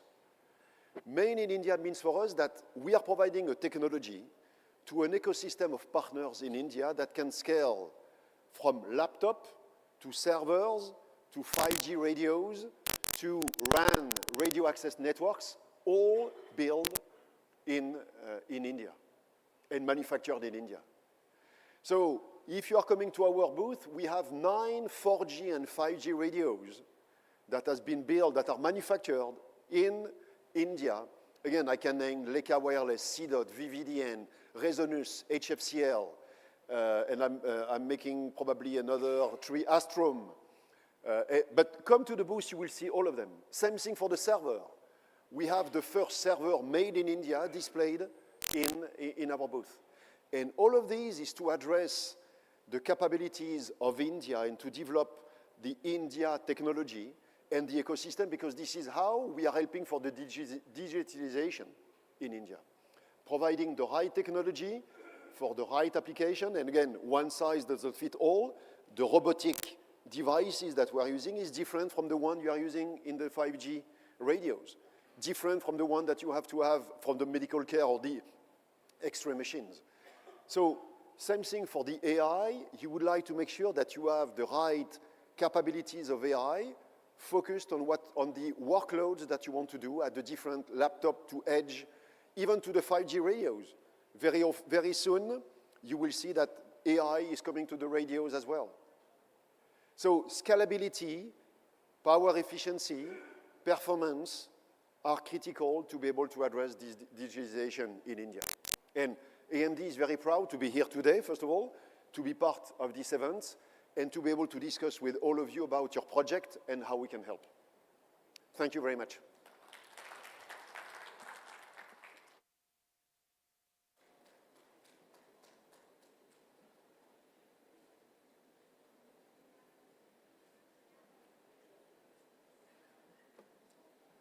Thank you, Mr. Gills, for your wonderful insights.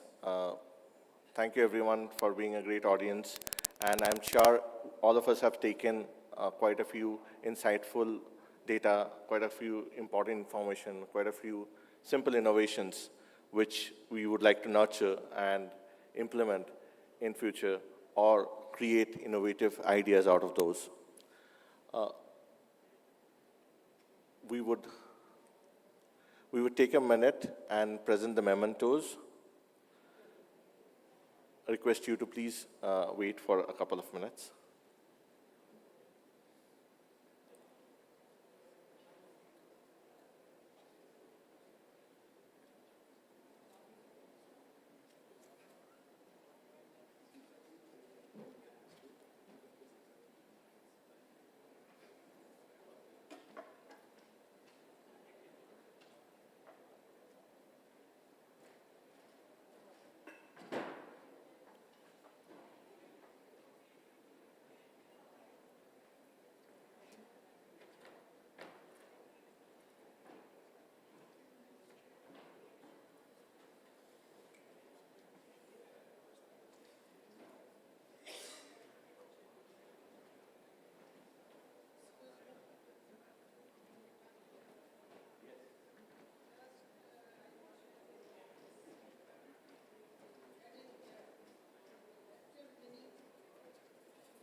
Communications have come up in a big way in the last 4 or 5 years, and a lot of focus globally is on delivering remote connectivity and services in an affordable manner and in a reliable manner. On this today's panel, we have an esteemed set of speakers. We have Srimati Gunjan Dave. She is Member Technology at the Digital Communications Commission, Ministry of Telecom. She has been responsible for initiating policy decisions, driving technological advancements, and strategic decision-making in the telecommunications sector. We also have Sri Vijay Christopher. He is the wireless advisor for the Department of Telecommunications. His work has encompassed critical areas such as spectrum planning, licensing, spectrum auctions, radio monitoring, and satellite monitoring. We have Lieutenant General A.K. Bhatt. He is a distinguished retired military officer and currently serves as the Director General of Indian Space Association. He brings a wealth of experience and expertise to the field of defense, human resources, and space. We then have Luis Felipe from GSMA. He is the Spectrum Engagement Director at GSMA and leads the GSMA campaign to access harmonized spectrum for mobile broadband. We then have Mr. Rahul Vats from Airtel. He is the Chief Regulatory Officer for India and South Asia at Bharti Airtel. He is also the Director at OneWeb and Vice Chairman of the Indian Space Association. He is renowned for his expertise in telecom licensing, economic regulations, spectrum management, and regulatory litigation. We also have Mr. Praful Kumar, Vice President Reliance Jio, and is currently working for implementation of NGSO-based satellite systems, including ground infrastructure. Last but not the least, I'd like to welcome the moderator, Mr. Naveen Agarwal. Mr. Naveen Agarwal is a senior partner and an office managing partner for the New Delhi NCR region for KPMG in India. He is also the partner in charge of US-India corridor practice and the national tax leader for the telecom sector. With this, I'd like to extend a warm vote of thanks to all the panelists and the moderator. And Naveen, over to you. Thank you.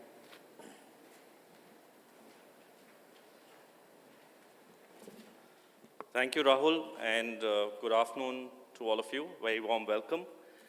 It's great to be back here at the IMC. I've been sort of attending this event over the last few years, and I can only say that we keep constantly pushing the envelope in terms of the quality of conversations each year, and I hope today is going to be no different.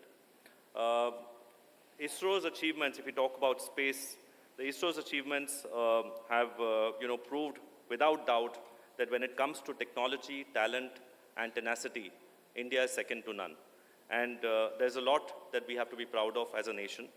Also fair to say that we are witnessing unprecedented growth in space technology. In many ways, we've been an outlier to our global peers. Our indigenous innovation capabilities have helped us achieve a lot more with less.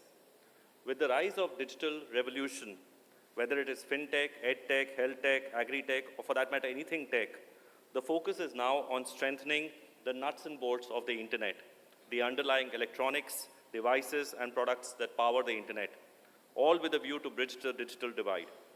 For the digital economy and India's growing clout in global technology landscape, satellite communication has significant relevance. The ubiquitous connectivity across the country will be the key driver for our $10 trillion ambition. Clearly, the next phase of India's transformative growth shall be defined by strong interlinkage between technology, satellite communication, and economic growth levers. There are studies to establish that a 10% increase in broadband penetration is expected to boost GDP growth by close to 1.38% in developing countries. Imagine the economic potential that satellite connectivity has for a country like India. The government, on its part, has been proactively channelizing investments in this sector, with further proposals likely in terms of relaxation in FDI and encouraging greater private sector participation.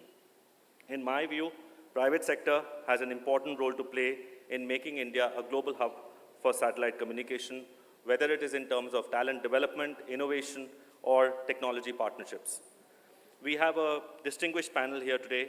I couldn't have asked for a more esteemed panel to discuss the potential of satellite connectivity in catapulting India's growth trajectory.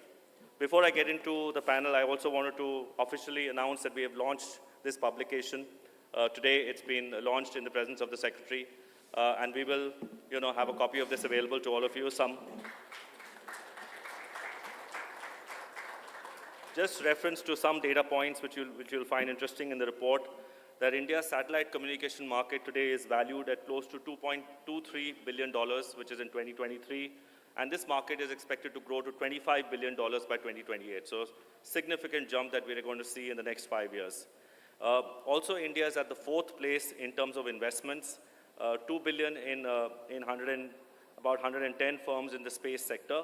And it has the 5th place in terms of private space companies and startups of close to 350. So please do read a copy of this. And with that, let me sort of now move on to our panel discussion.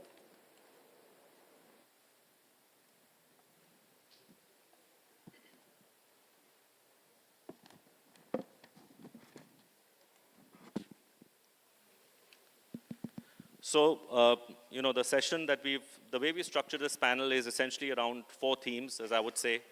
The first is on policy and regulation, and we kind of mix it around. Second is on market opportunity that we see in this space. Third is on interlinkages, because there's interlinkages between space and other technologies. And fourth is on implementation. So we'll try and cover some of the questions around that. Let me start with Madam Dave. And the first is really around policy and regulations. Ma'am, we've seen the space policy, being unveiled in earlier this year, and that's part of the opening up of the regulation in the whole satellite communications sector. But if you look at it from a global standpoint, how are governments really looking at this whole space of integrated communication? And this is obviously a catalyst to increase communication penetration. What role do you believe does satellite communication play in these strategies?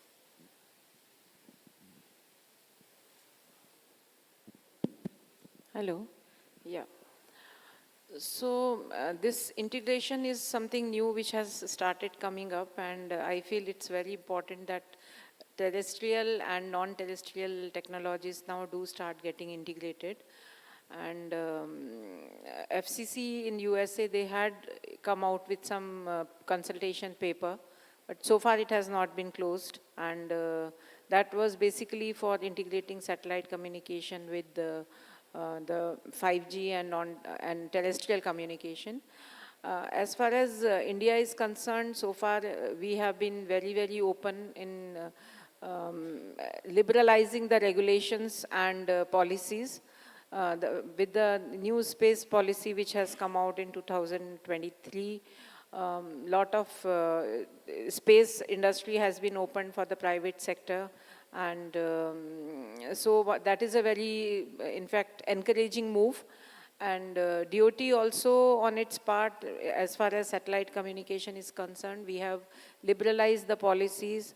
So many charges, like 21 lakh rupees charge for NOCC has been reduced. Then spectrum allocation also has been simplified to a great extent. We have, in fact, after these simplifications, mobile VSAT users also have increased to a certain extent.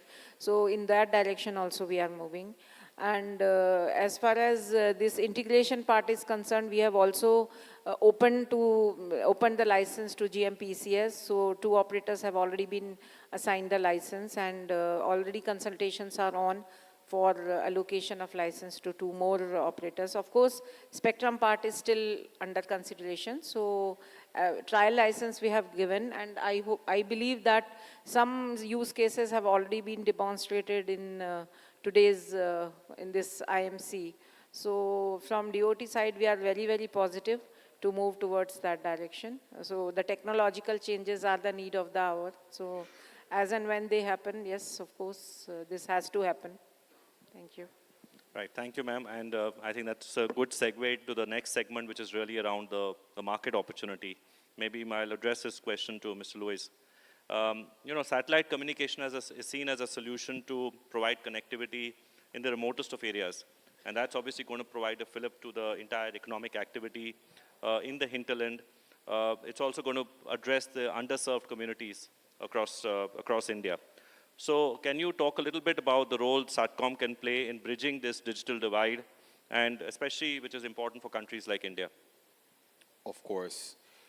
First of all, thank you very much for inviting me and for the opportunity to have the GSMA participating in such an important topic to discuss this orbital voyage of connectivity, because I think it's incredibly important for us to discuss, of course. I think before I actually go a little bit more in detail, is just to say that from the GSMA perspective, our goal is to have everyone, everything, everywhere, etc., connected. So, and with that in mind, it's important for us to see some numbers and understand what can be done and how different technologies can work together towards that objective, right? So whenever we talk about India, for example, we are talking about a country with 1% of coverage gap currently. So we're talking about 99% of population covered by 4G. It's even better than just saying connectivity with mobile broadband. It's with 4G. And then we have to think together to tackle two different things. One, this coverage gap that is here 1% and around the world on average 4%. And we also have to work together towards working on supporting the connectivity gap that is still 50% here. And it continues to be 55% around the world. So with that in mind, the view of connecting the unconnected and covering the non-covered is a work together. It's for us to do with different technologies in different places, depending on where it makes more sense. Where there is more value to be done using spectrum, but also resources and public and private resources to make sure that we deliver that so everyone is connected. That 1%, but as well as, even more important, those 50% they are not yet connected to the internet. So what is happening currently, just to in summary, whenever we talk about this conversation between different services, our members are, and you all have seen throughout this and as well as in the media and what has been done, our members are more and more attached to all the conversations whenever it comes to non-terrestrial networks and how to do that together in partnerships, in different types and levels of partnerships. I can, of course, in different questions, I can talk about those, but I think that's the goal. So on your question, it's basically we all have to work together on things that are not just what technology is delivering that, but how we make sure that everyone is connected. And still, lack of literacy and affordability are the ones that are stopping us from have those 50% connected. Thank you, Lloyd. So connecting the unconnected and covering the uncovered is what you mentioned. Having understood the importance of SATCOM in bridging this digital divide, my next question is to Rahul. Rahul, if you could talk about, from your experience, what are some of the advantages that you see SATCOM offer, in terms of deployment, rapid deployment, in terms of flexibility, reliability, consistency, scalability, all those areas which in some sense are important and complementary to traditional mobile network connectivity. Thanks, Naveen and Rahul, for this invite. I think let me start 20 years back. We were just fresh in telecom, and there was this satellite called Iridium, which was making its way around the world. And we were just starting up the terrestrial networks in India, early days. And we were wondering that if Iridium is going to give the same thing, then what are we setting up the networks for? That was 20 years back. Fast forward now, 20 years hence. What has changed in the world is the miniaturization of the chip, your capacity to now spend much and more powerful rockets to take more satellites up in the air, and the technology. So why do we need satellite now, given that we are now covering large parts of the world? Luis gave a number of 99%. I think that number, if I look at the population, quite accurate maybe. But if I look at the geography in India, I think we are still covering around 92%. So that's 8% for a country like India, huge gap in terms of having connectivity everywhere. It's stark everywhere, by the way. If you go to US, large tracts of land not covered till date, any network at all. We have a USO fund in India. Madam is aware, sir is aware. There is a RDOF in US, the Rural Development Opportunity Fund. What is it being used for? For satellite connectivity, right? So why do you want satellite? Because you want to start on day one at a pace. There was a time when we had a geo connectivity, where you get a class of service. The world has evolved. You have got 5G handsets. Customer is now attuned to a minimum grade and quality of service. If I go and sell him an edge service today, unlikely that he'll buy it. What happens now with the transformation of Leo is that you are actually able to give customer a broadband-like experience, right? You can give him latency. You can give him same use cases he can experience on real broadband in life. And that is what is triggering this next wave of interest. I went with last year with the Secretary Sir to Arunachal,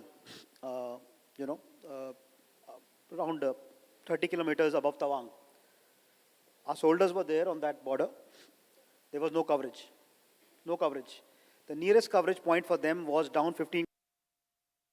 They could talk to their families. Imagine being there in that cold, 40 days at a stretch, they were there, no coverage.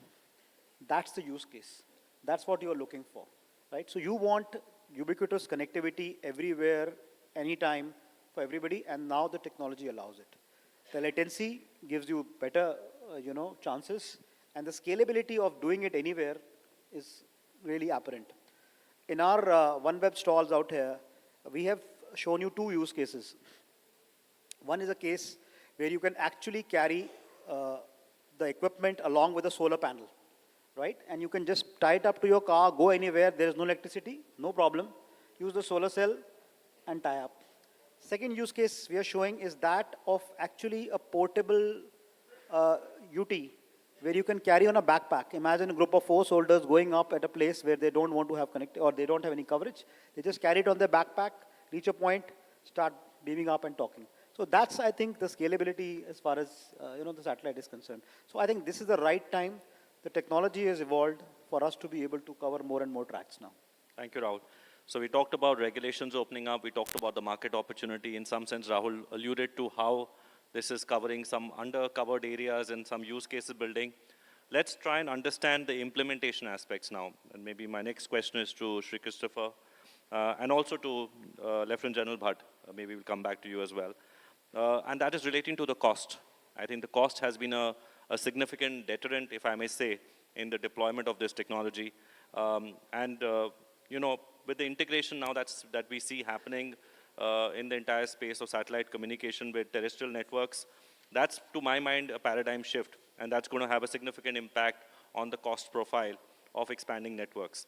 So maybe if you could start, sir, with talking about how you've seen the cost structure evolve over time, and what are some of the cost-effective strategies that are being implemented now to make SATCOM more accessible, particularly in the developing regions, or developing countries like India?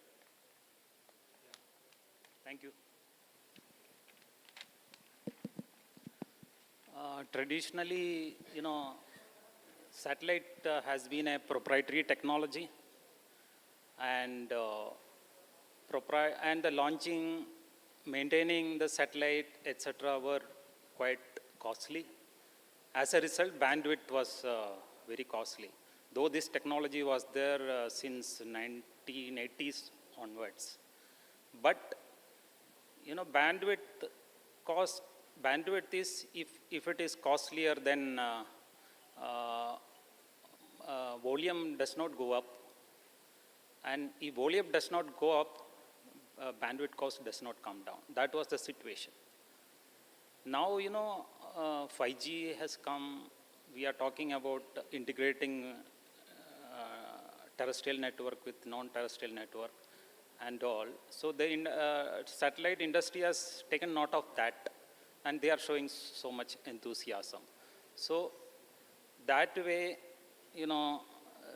coupled with 3D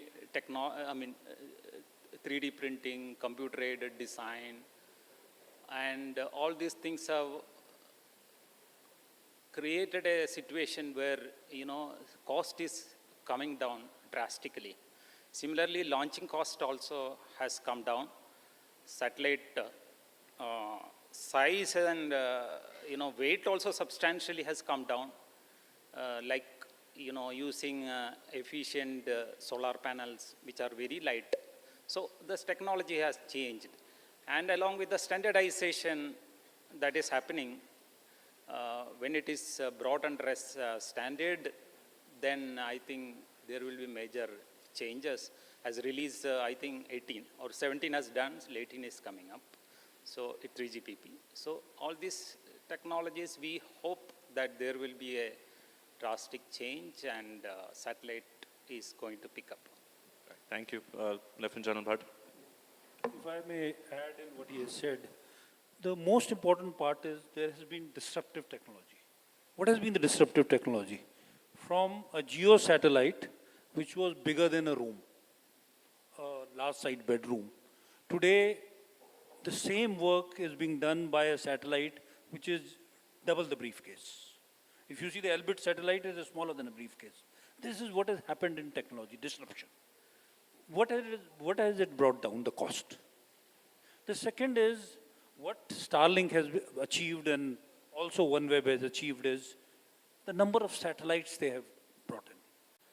So the volumes will help in reducing the cost. As initially maybe it looks and it may be a little costlier, but as users will increase, the cost will come down. Even in geo satellites, these high throughput satellites with focused beams, multi-beams and all, have brought down the cost of satellites as such. But still, as on today, it cannot compete with what is there in terrestrial in India. There would be a policy support which is very essential. One policy, many of them, initiatives have been taken, as Ma'am Dave has said, in the last year in reducing many license fees and other things and all, but much more has to be done. And the two essential things which have to be done is, one is spectrum has to be given at a cost which is not very heavy. And hence, we have been always saying administrative means of giving spectrum will ensure that the cost does not go higher. That is a very, very essential part of it. And secondly, the government will have to use Universal Service Fund, which USO fund, to offset some of the cost in the beginning. If we have to give communication to far-flung areas in Arunachal, in Leh and Ladakh and other places, the government has to look at digital connectivity, which the Prime Minister said is more important, not what the government earns. I'll leave it at that. Thank you so much. I think we got some good inputs in terms of how far we've come in terms of technology adoption and revolution in terms of bringing down the cost, but what more is required in terms of policy intervention to bring the cost down further. But let's continue with the theme around, and let's talk about innovation when you talk about implementation, because this is one area, like any other technology sector, where innovation will be a constant force and will play an important role. And we're already seeing India making significant strides. The seventh largest funding in terms of international space that we're seeing in this sector. So with so much happening in the sector, my question to you, Praful, really is that what do you see as some of the latest innovations happening? There are, of course, new constellation types, onboarding of new processing capabilities. So how are some of these innovations shaping this entire industry? Yeah, first of all, thanks, Naveen, for the question. I have advantage as well as the disadvantage answering last, because a lot of things already have been told, but I'll try to get some new thought on this. So when I talk about the innovation in terms of the technology and trends, so I would like to segregate these in 2-3 portions involving the overall of SATCOM domain, which involves the payload, spacecraft, launching the satellite, as well as as a completeness, the ground segment.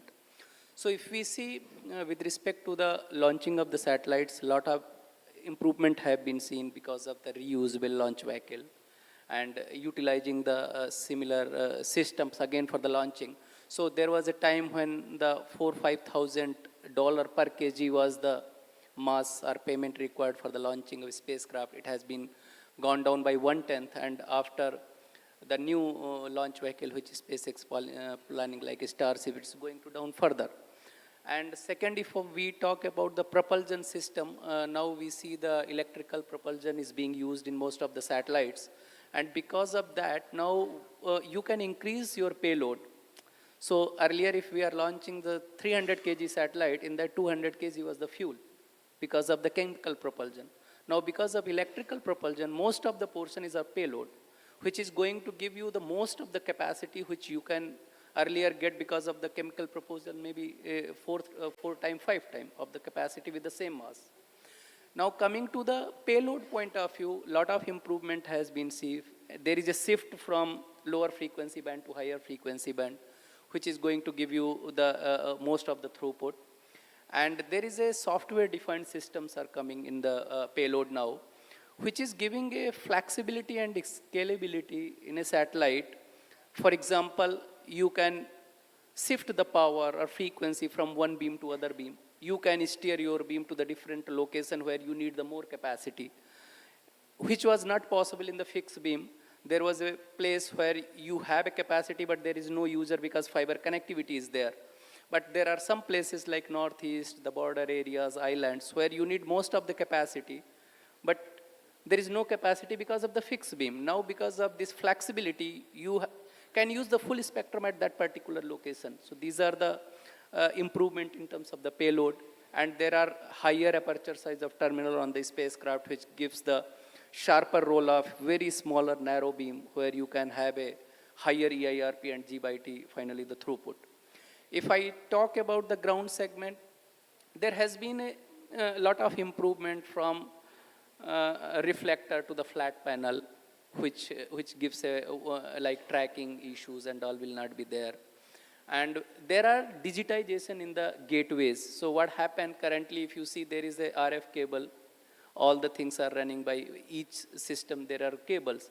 Now what happened, if you convert it to digitize, then IP you can have any place you can connect to the cloud, and all these capex you can avoid. So these are the improvements overall in the satellite which we have seen, and which is going to give a maximum throughput, and because of that the cost is going to down in the future.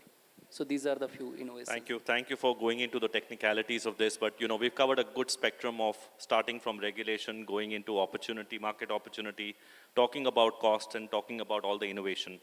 Ma'am, if you could go back to, you've sort of been, I'm sure as industry interacts with you, you get an assessment of what's really shaping the use cases that we see in this particular sector. So ma'am, if you could share with us a little bit, illustrate to us as to what you're seeing are some of the use cases for these technologies, where these technologies can make a significant impact. So as Rahul had already pointed out, one of the biggest use cases for providing the connectivity to remote parts of the country. As you know, India is a big country and with a varied regions, geographical regions. So we have deserts, we have mountains, and we have forests, and many of the forests are also inhabited. So it becomes very difficult when we go to provide connectivity either through mobile towers or through fiber.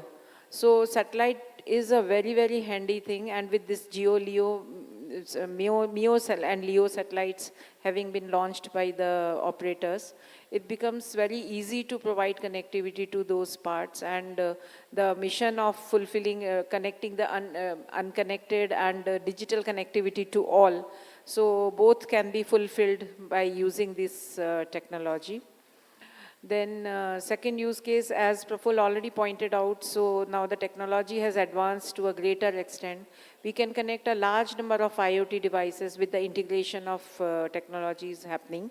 And it would be easy to provide connectivity to a number of IoT devices. So that could become a second use case. And also backhaul is already there. So always we have been using satellite as a backhaul media. And very important thing, that providing connectivity to the sort of providing redundancy and also providing connectivity during disasters. So recently there was a disaster sort of situation, flash floods in Sikkim, and a large part of North Sikkim was totally cut off. And at that time, VSATs came into, they were a great help. And defense could connect so many parts of that area using VSATs. In fact, DOT also arranged to provide some additional devices to that part of the country to connect it to the rest of the India. So if we see the satellite, it becomes a very, very good medium for providing redundancy and resilient connectivity. So I feel, and of course, all these ships, maritime and aeroplanes, aeronautics and moving vehicles. So they can always be connected once the, now like already the technology is there, we have to implement. So it is already there, so that also becomes one of the very important use cases. Yeah. Thank you, ma'am. I think maybe, Sri Christopher, if you can just double click a little bit from an industry use case standpoint. And of course, the application would run across different industries, whether it's agriculture, whether it's healthcare, whether it's banking, industrial automation. So if you look at across the spectrum, what in your world are some of the real life examples that you're seeing that is really shaping or transforming some of these sectors? Well, see, IoT technology, if it is actually gel with the big analytics and cloud computing, it's become a very good combination, data processing. So IoT sensor technology has also improved over the last few years. Because, with a single battery, it can survive up to 5 to 10 years also. There are sensor technology like that. So on the satellite side, planting more, low density sensors in a big area, that is where satellites come into picture. Not in a limited area, but when you spread over a long, a wide area, this satellite IoT makes sense, It can find application in banking, agriculture, or many areas like oil refineries, wherever oil things are, oil is, then we can say in the medicine, whatever you said. So, for example, in financial side, if you want to check the credit worthiness of a particular person which is not connected in the mainland, then these VSATs or IoT can make use of that. Data can be transferred online and can be verified, and credit worthiness can be checked, and financial transaction can take place. Similarly, crop management, you see crop, it is a big area where, you have to manage the crops, then soil conditions, irrigation, everything can be monitored using this satellite. There is a lot of opportunities in that farming also. And modern technique like, irrigation, all these things, these sensors come into play, where we can use this to transfer a lot of data over the satellite. As far as IoT is concerned, it has become a standard now. So this find a lot of applications.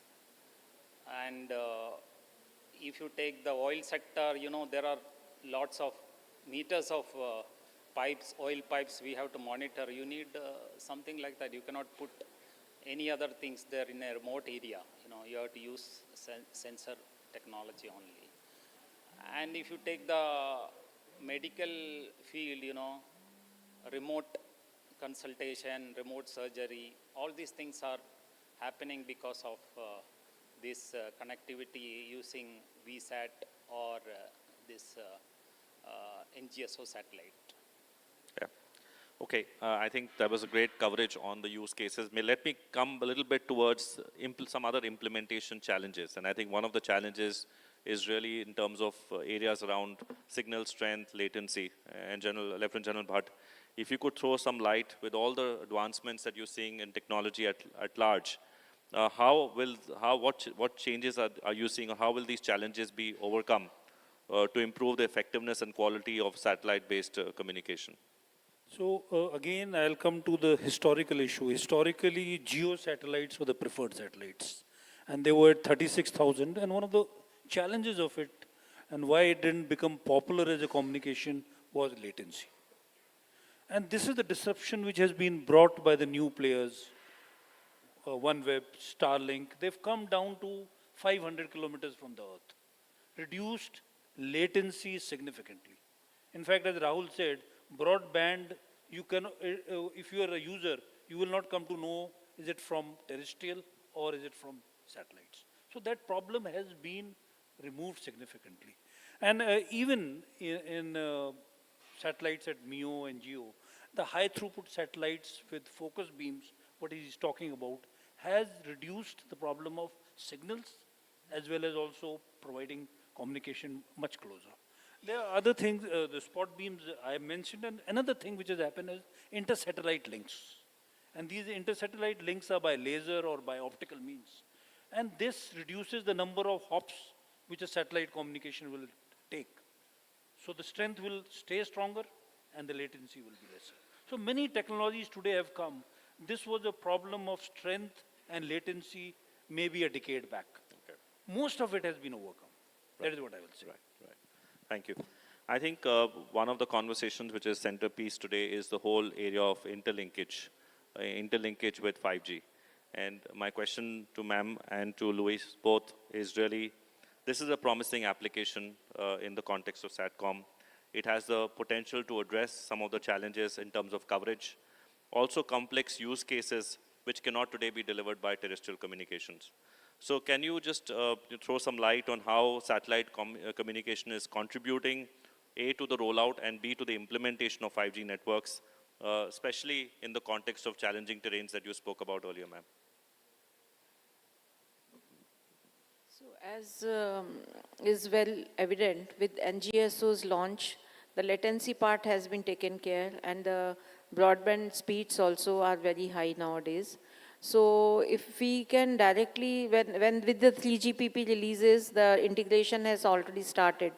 And we already saw that in one Apple device is already having a chip through which you can directly get the satellite signal on your mobile handsets.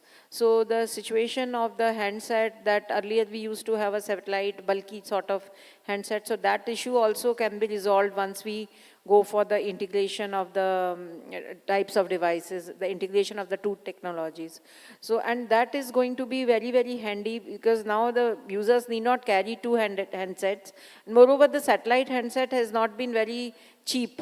So, like if we compare the costs of the satellite handset versus a normal mobile handset, so the cost is a big hindrance if we want to really deploy these type of handsets for the remote and far-flung parts of our country. So I feel the integration is definitely going to help, and we have to really keep moving towards the direct satellite, direct handset and communication between normal handsets and the satellites. So I feel yeah, he can throw some more light on this.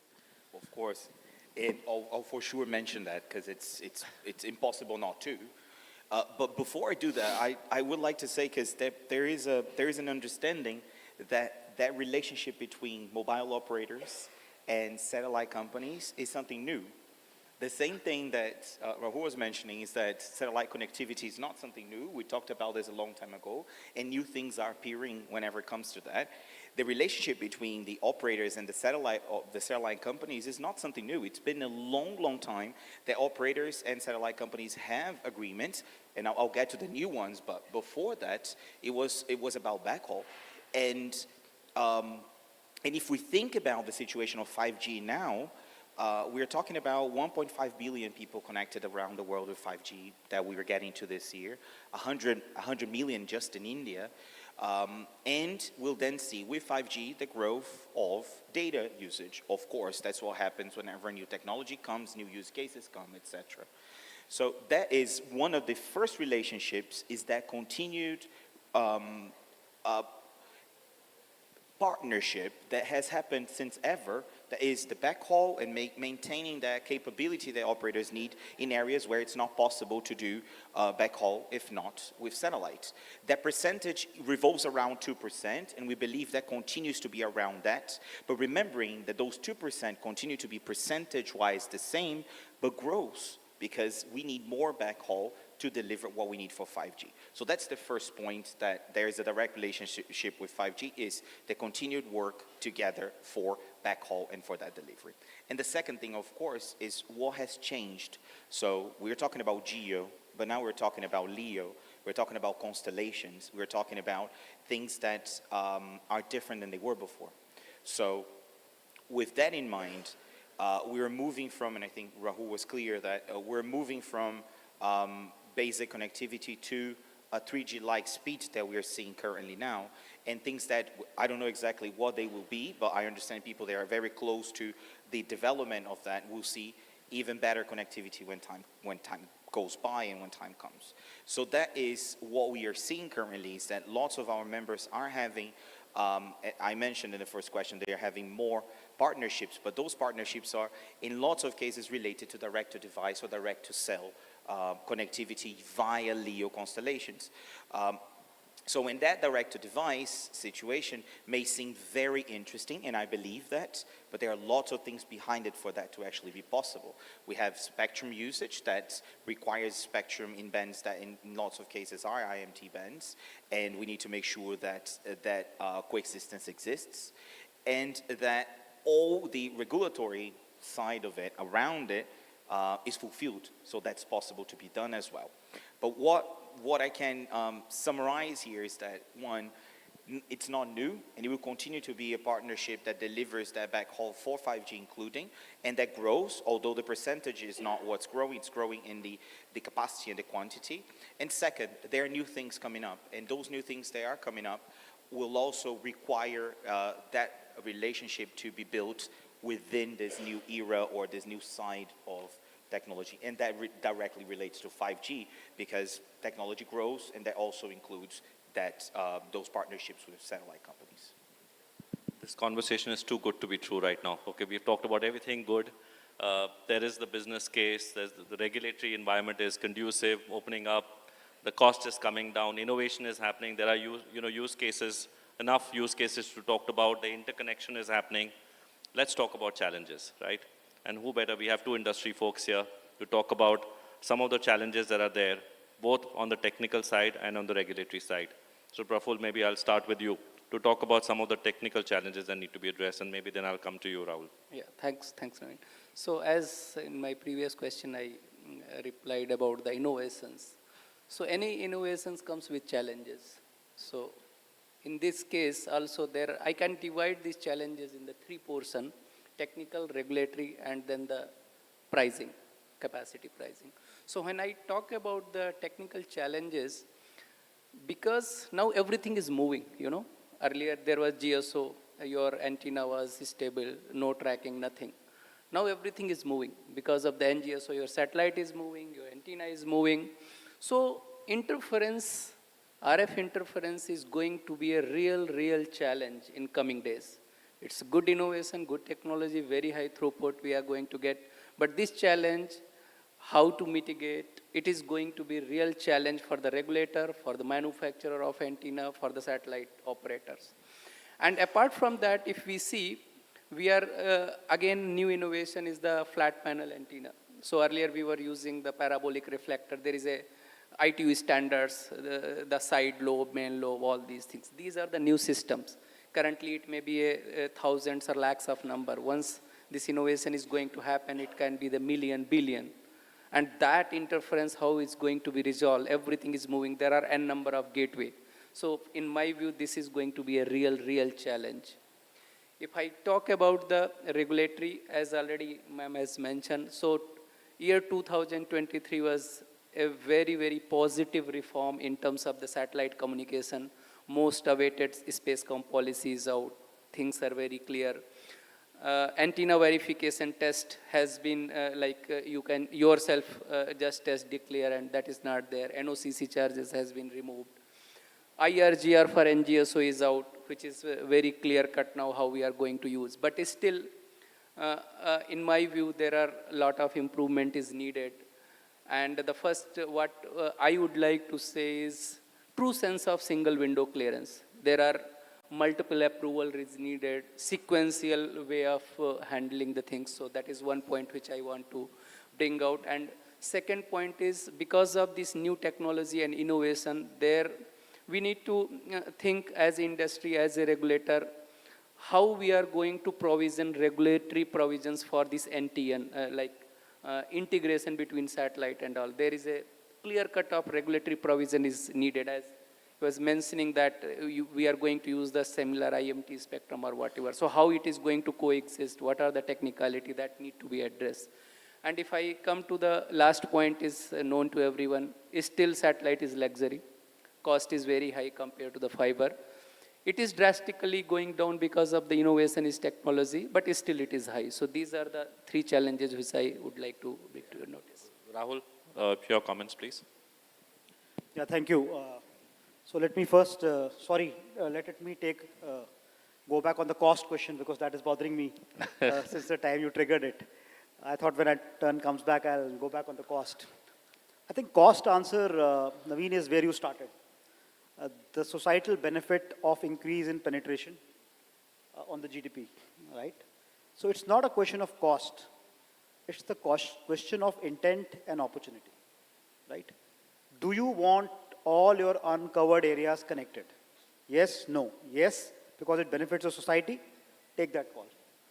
Do you want to build roads in places where there is no connectivity? Answer is yes, because it impacts the society. I will make that road. So similarly, do you want to connect the areas which are unconnected? If there is cost, yes, there is cost. But do you want them connected? Answer is yes. So I think the question is of intent and cost and societal benefit. It's not purely a question of cost. It's the way I would like to see it. Now let me come back to this question about challenges. But before the challenge, let me see what is hanging in front of us. Again, the opportunity part of it.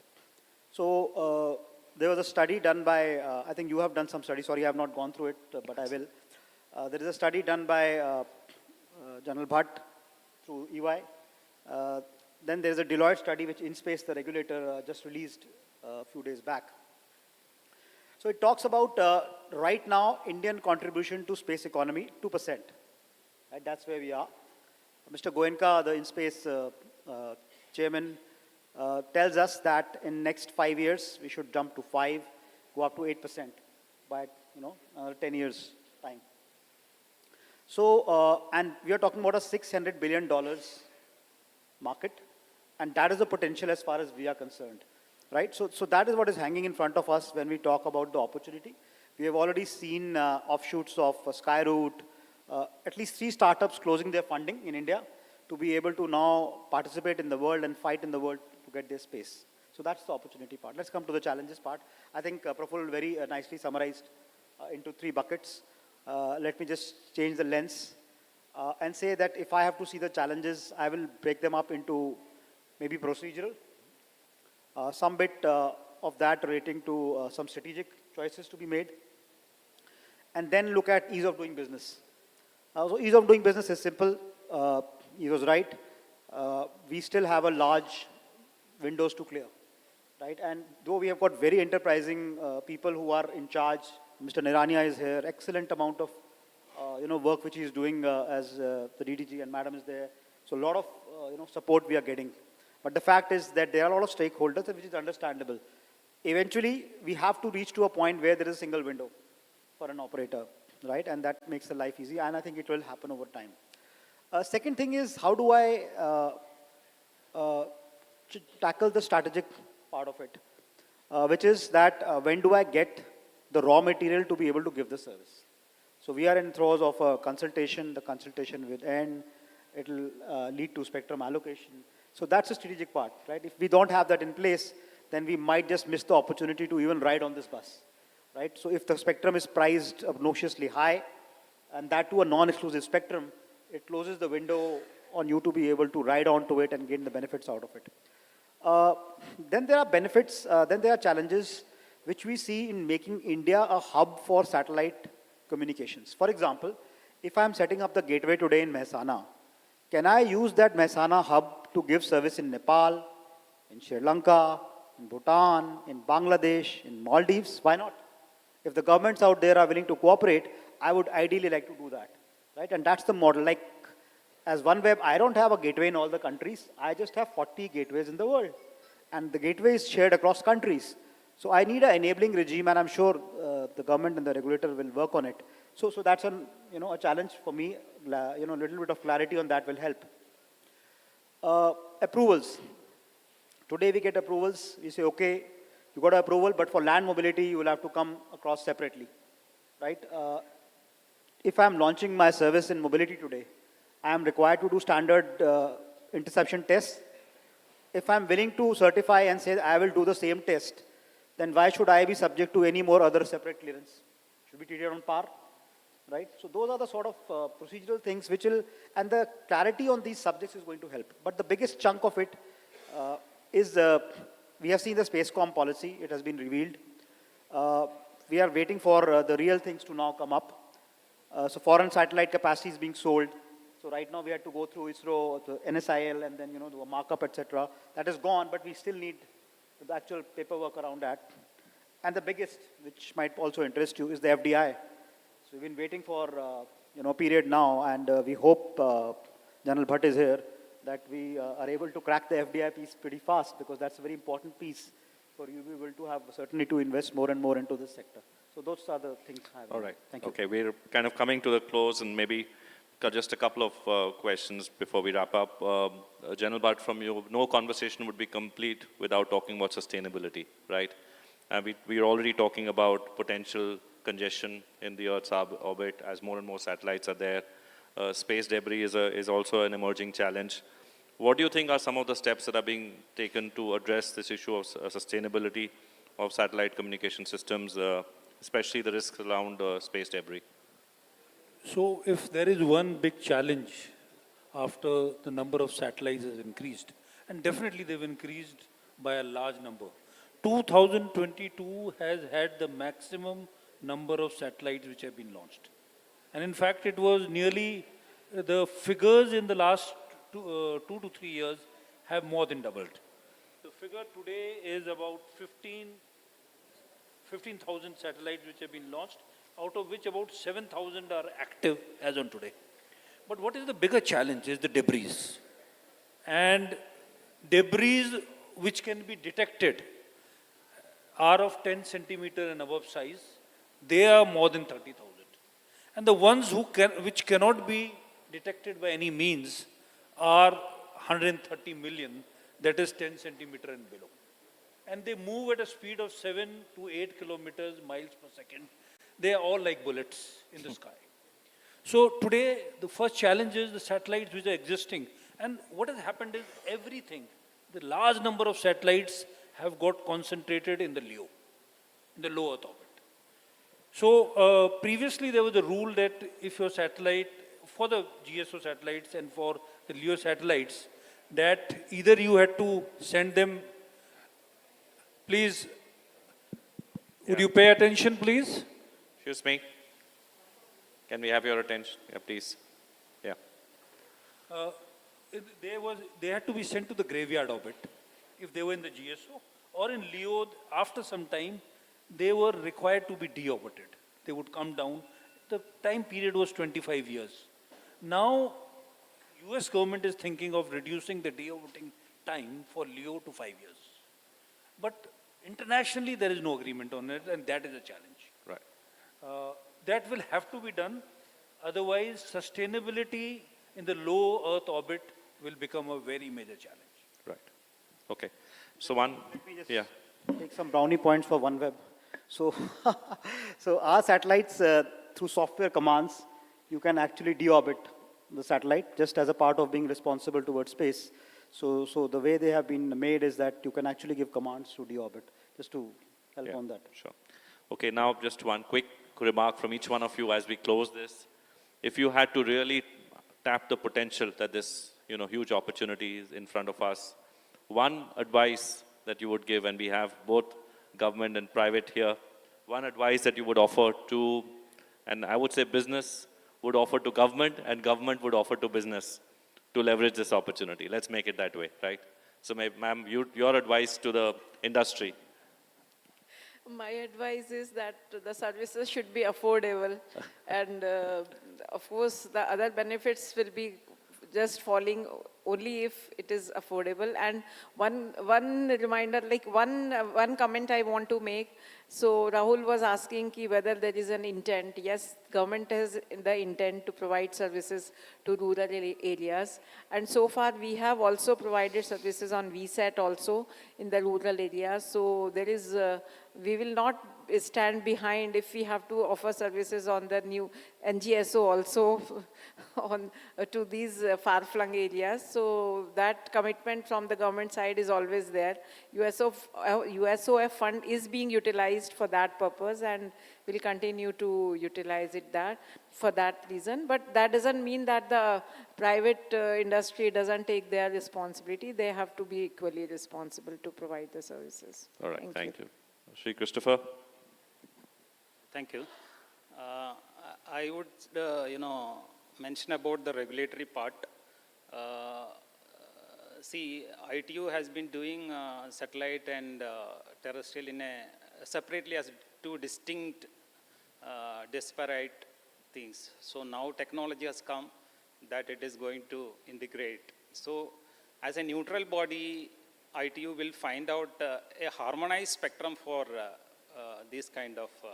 So as a neutral body, we also should follow the regulations, whatever is under the ITU. So we should follow that. For example, S-band and I think S-band and L-band are used now, but they are not harmonized. It is not available everywhere. So those kind of things will create problem for the regulatory side. So I think our industry also should participate in this kind of, in the WRC, there are some issues going to come in that. Right. Lieutenant General Bud. The government took a historical decision on June 2020. A strategic sector, they have opened it to private players. It's a great opportunity for the country. And all of us sitting here, on my right and left, we have all to go together to ensure that usage of space, which is increasing every day, from the strategic to the private sector, we should be frontline players in the world. And that would require cooperation, and strong support from the government. Right. You sort of played the balance in between. Rahul? No, I will just say that, as far as India is concerned, SATCOM is like a baby. Right, it's a nascent sector, it's just coming up in a big way. The PM has given his vision, there are right policy steps taken. So it requires a little bit of hand-holding as it tries to grow itself, right? Like a child requires parents to help him grow or her grow. Similarly, this sector will also require a little bit of, support of the government so that we are able to see through, the very first steps, and then the fruits of it will energize the sector, and then it rolls like a normal sector. So a little bit of hand-holding from the government is what. Louis? Yeah, from my side, I think I was very positive in most of my comments here, but I just want to also talk about the burdens that exist through the process of making those things happen. So that would be my final mention. Of course, the first comment that I made is that we all work together here, doesn't matter which type of service, towards the usage gap, and that's something we cannot forget about. And also, my second comment is about considering all we said here, there is a lot of, including the baby conversation, there is a lot of regulatory decisions to be made whenever it comes to this new era of connectivity, heterogeneous connectivity, connected, interoperability, doesn't matter how we want to call it, but we need to make sure that there is level playing field and everything is considered throughout this process. The telecom industry has lots of burdens related to quality of service, related to obligations, related to lots of things that have to be considered throughout this process that we cannot forget, because those are regulatory things, and spectrum as well cannot be forgotten, as that was mentioned here, and how it works, and how those coexistence issues are solved. So just a note of what has to be thought, what has to be part of the thoughts next. Right. Praful? Going forward, two suggestions. One is, as much as possible, payload should be a software-centric, provide the better flexibility. And because of that, I can say, today in our booth, we have demonstrated using a single terminal, we are able to use 1.5 Gbps of capacity. This is one because of the software-defined flexible payload. Second, quick adoption of NTN is very important to bridge the digital gap. So in my view, going forward, these are the two suggestions which I would like to give to the operators. Thanks. All right, thank you. So with this, we'll like to finally wrap up this session. I would like to thank my panelists for their insightful contribution. I think we covered a wide array of topics today. More positive, of course there are challenges, but we covered good ground. As I would think, satellite communication will power India towards the next phase of growth and development. We can't be less excited about the impact this will have on the economy and of course the population. 1.4 billion people, the impact that it could have would be tremendous. It will strengthen the foundation of India's space industry. It will spawn a homegrown space technology ecosystem addressing some of the critical needs of the nation. There will be an emergence of India-centric business models, use cases that will have a multiplier effect on the growth. This will be India's decade in the space technology, and we are only getting started. Thank you all for joining today.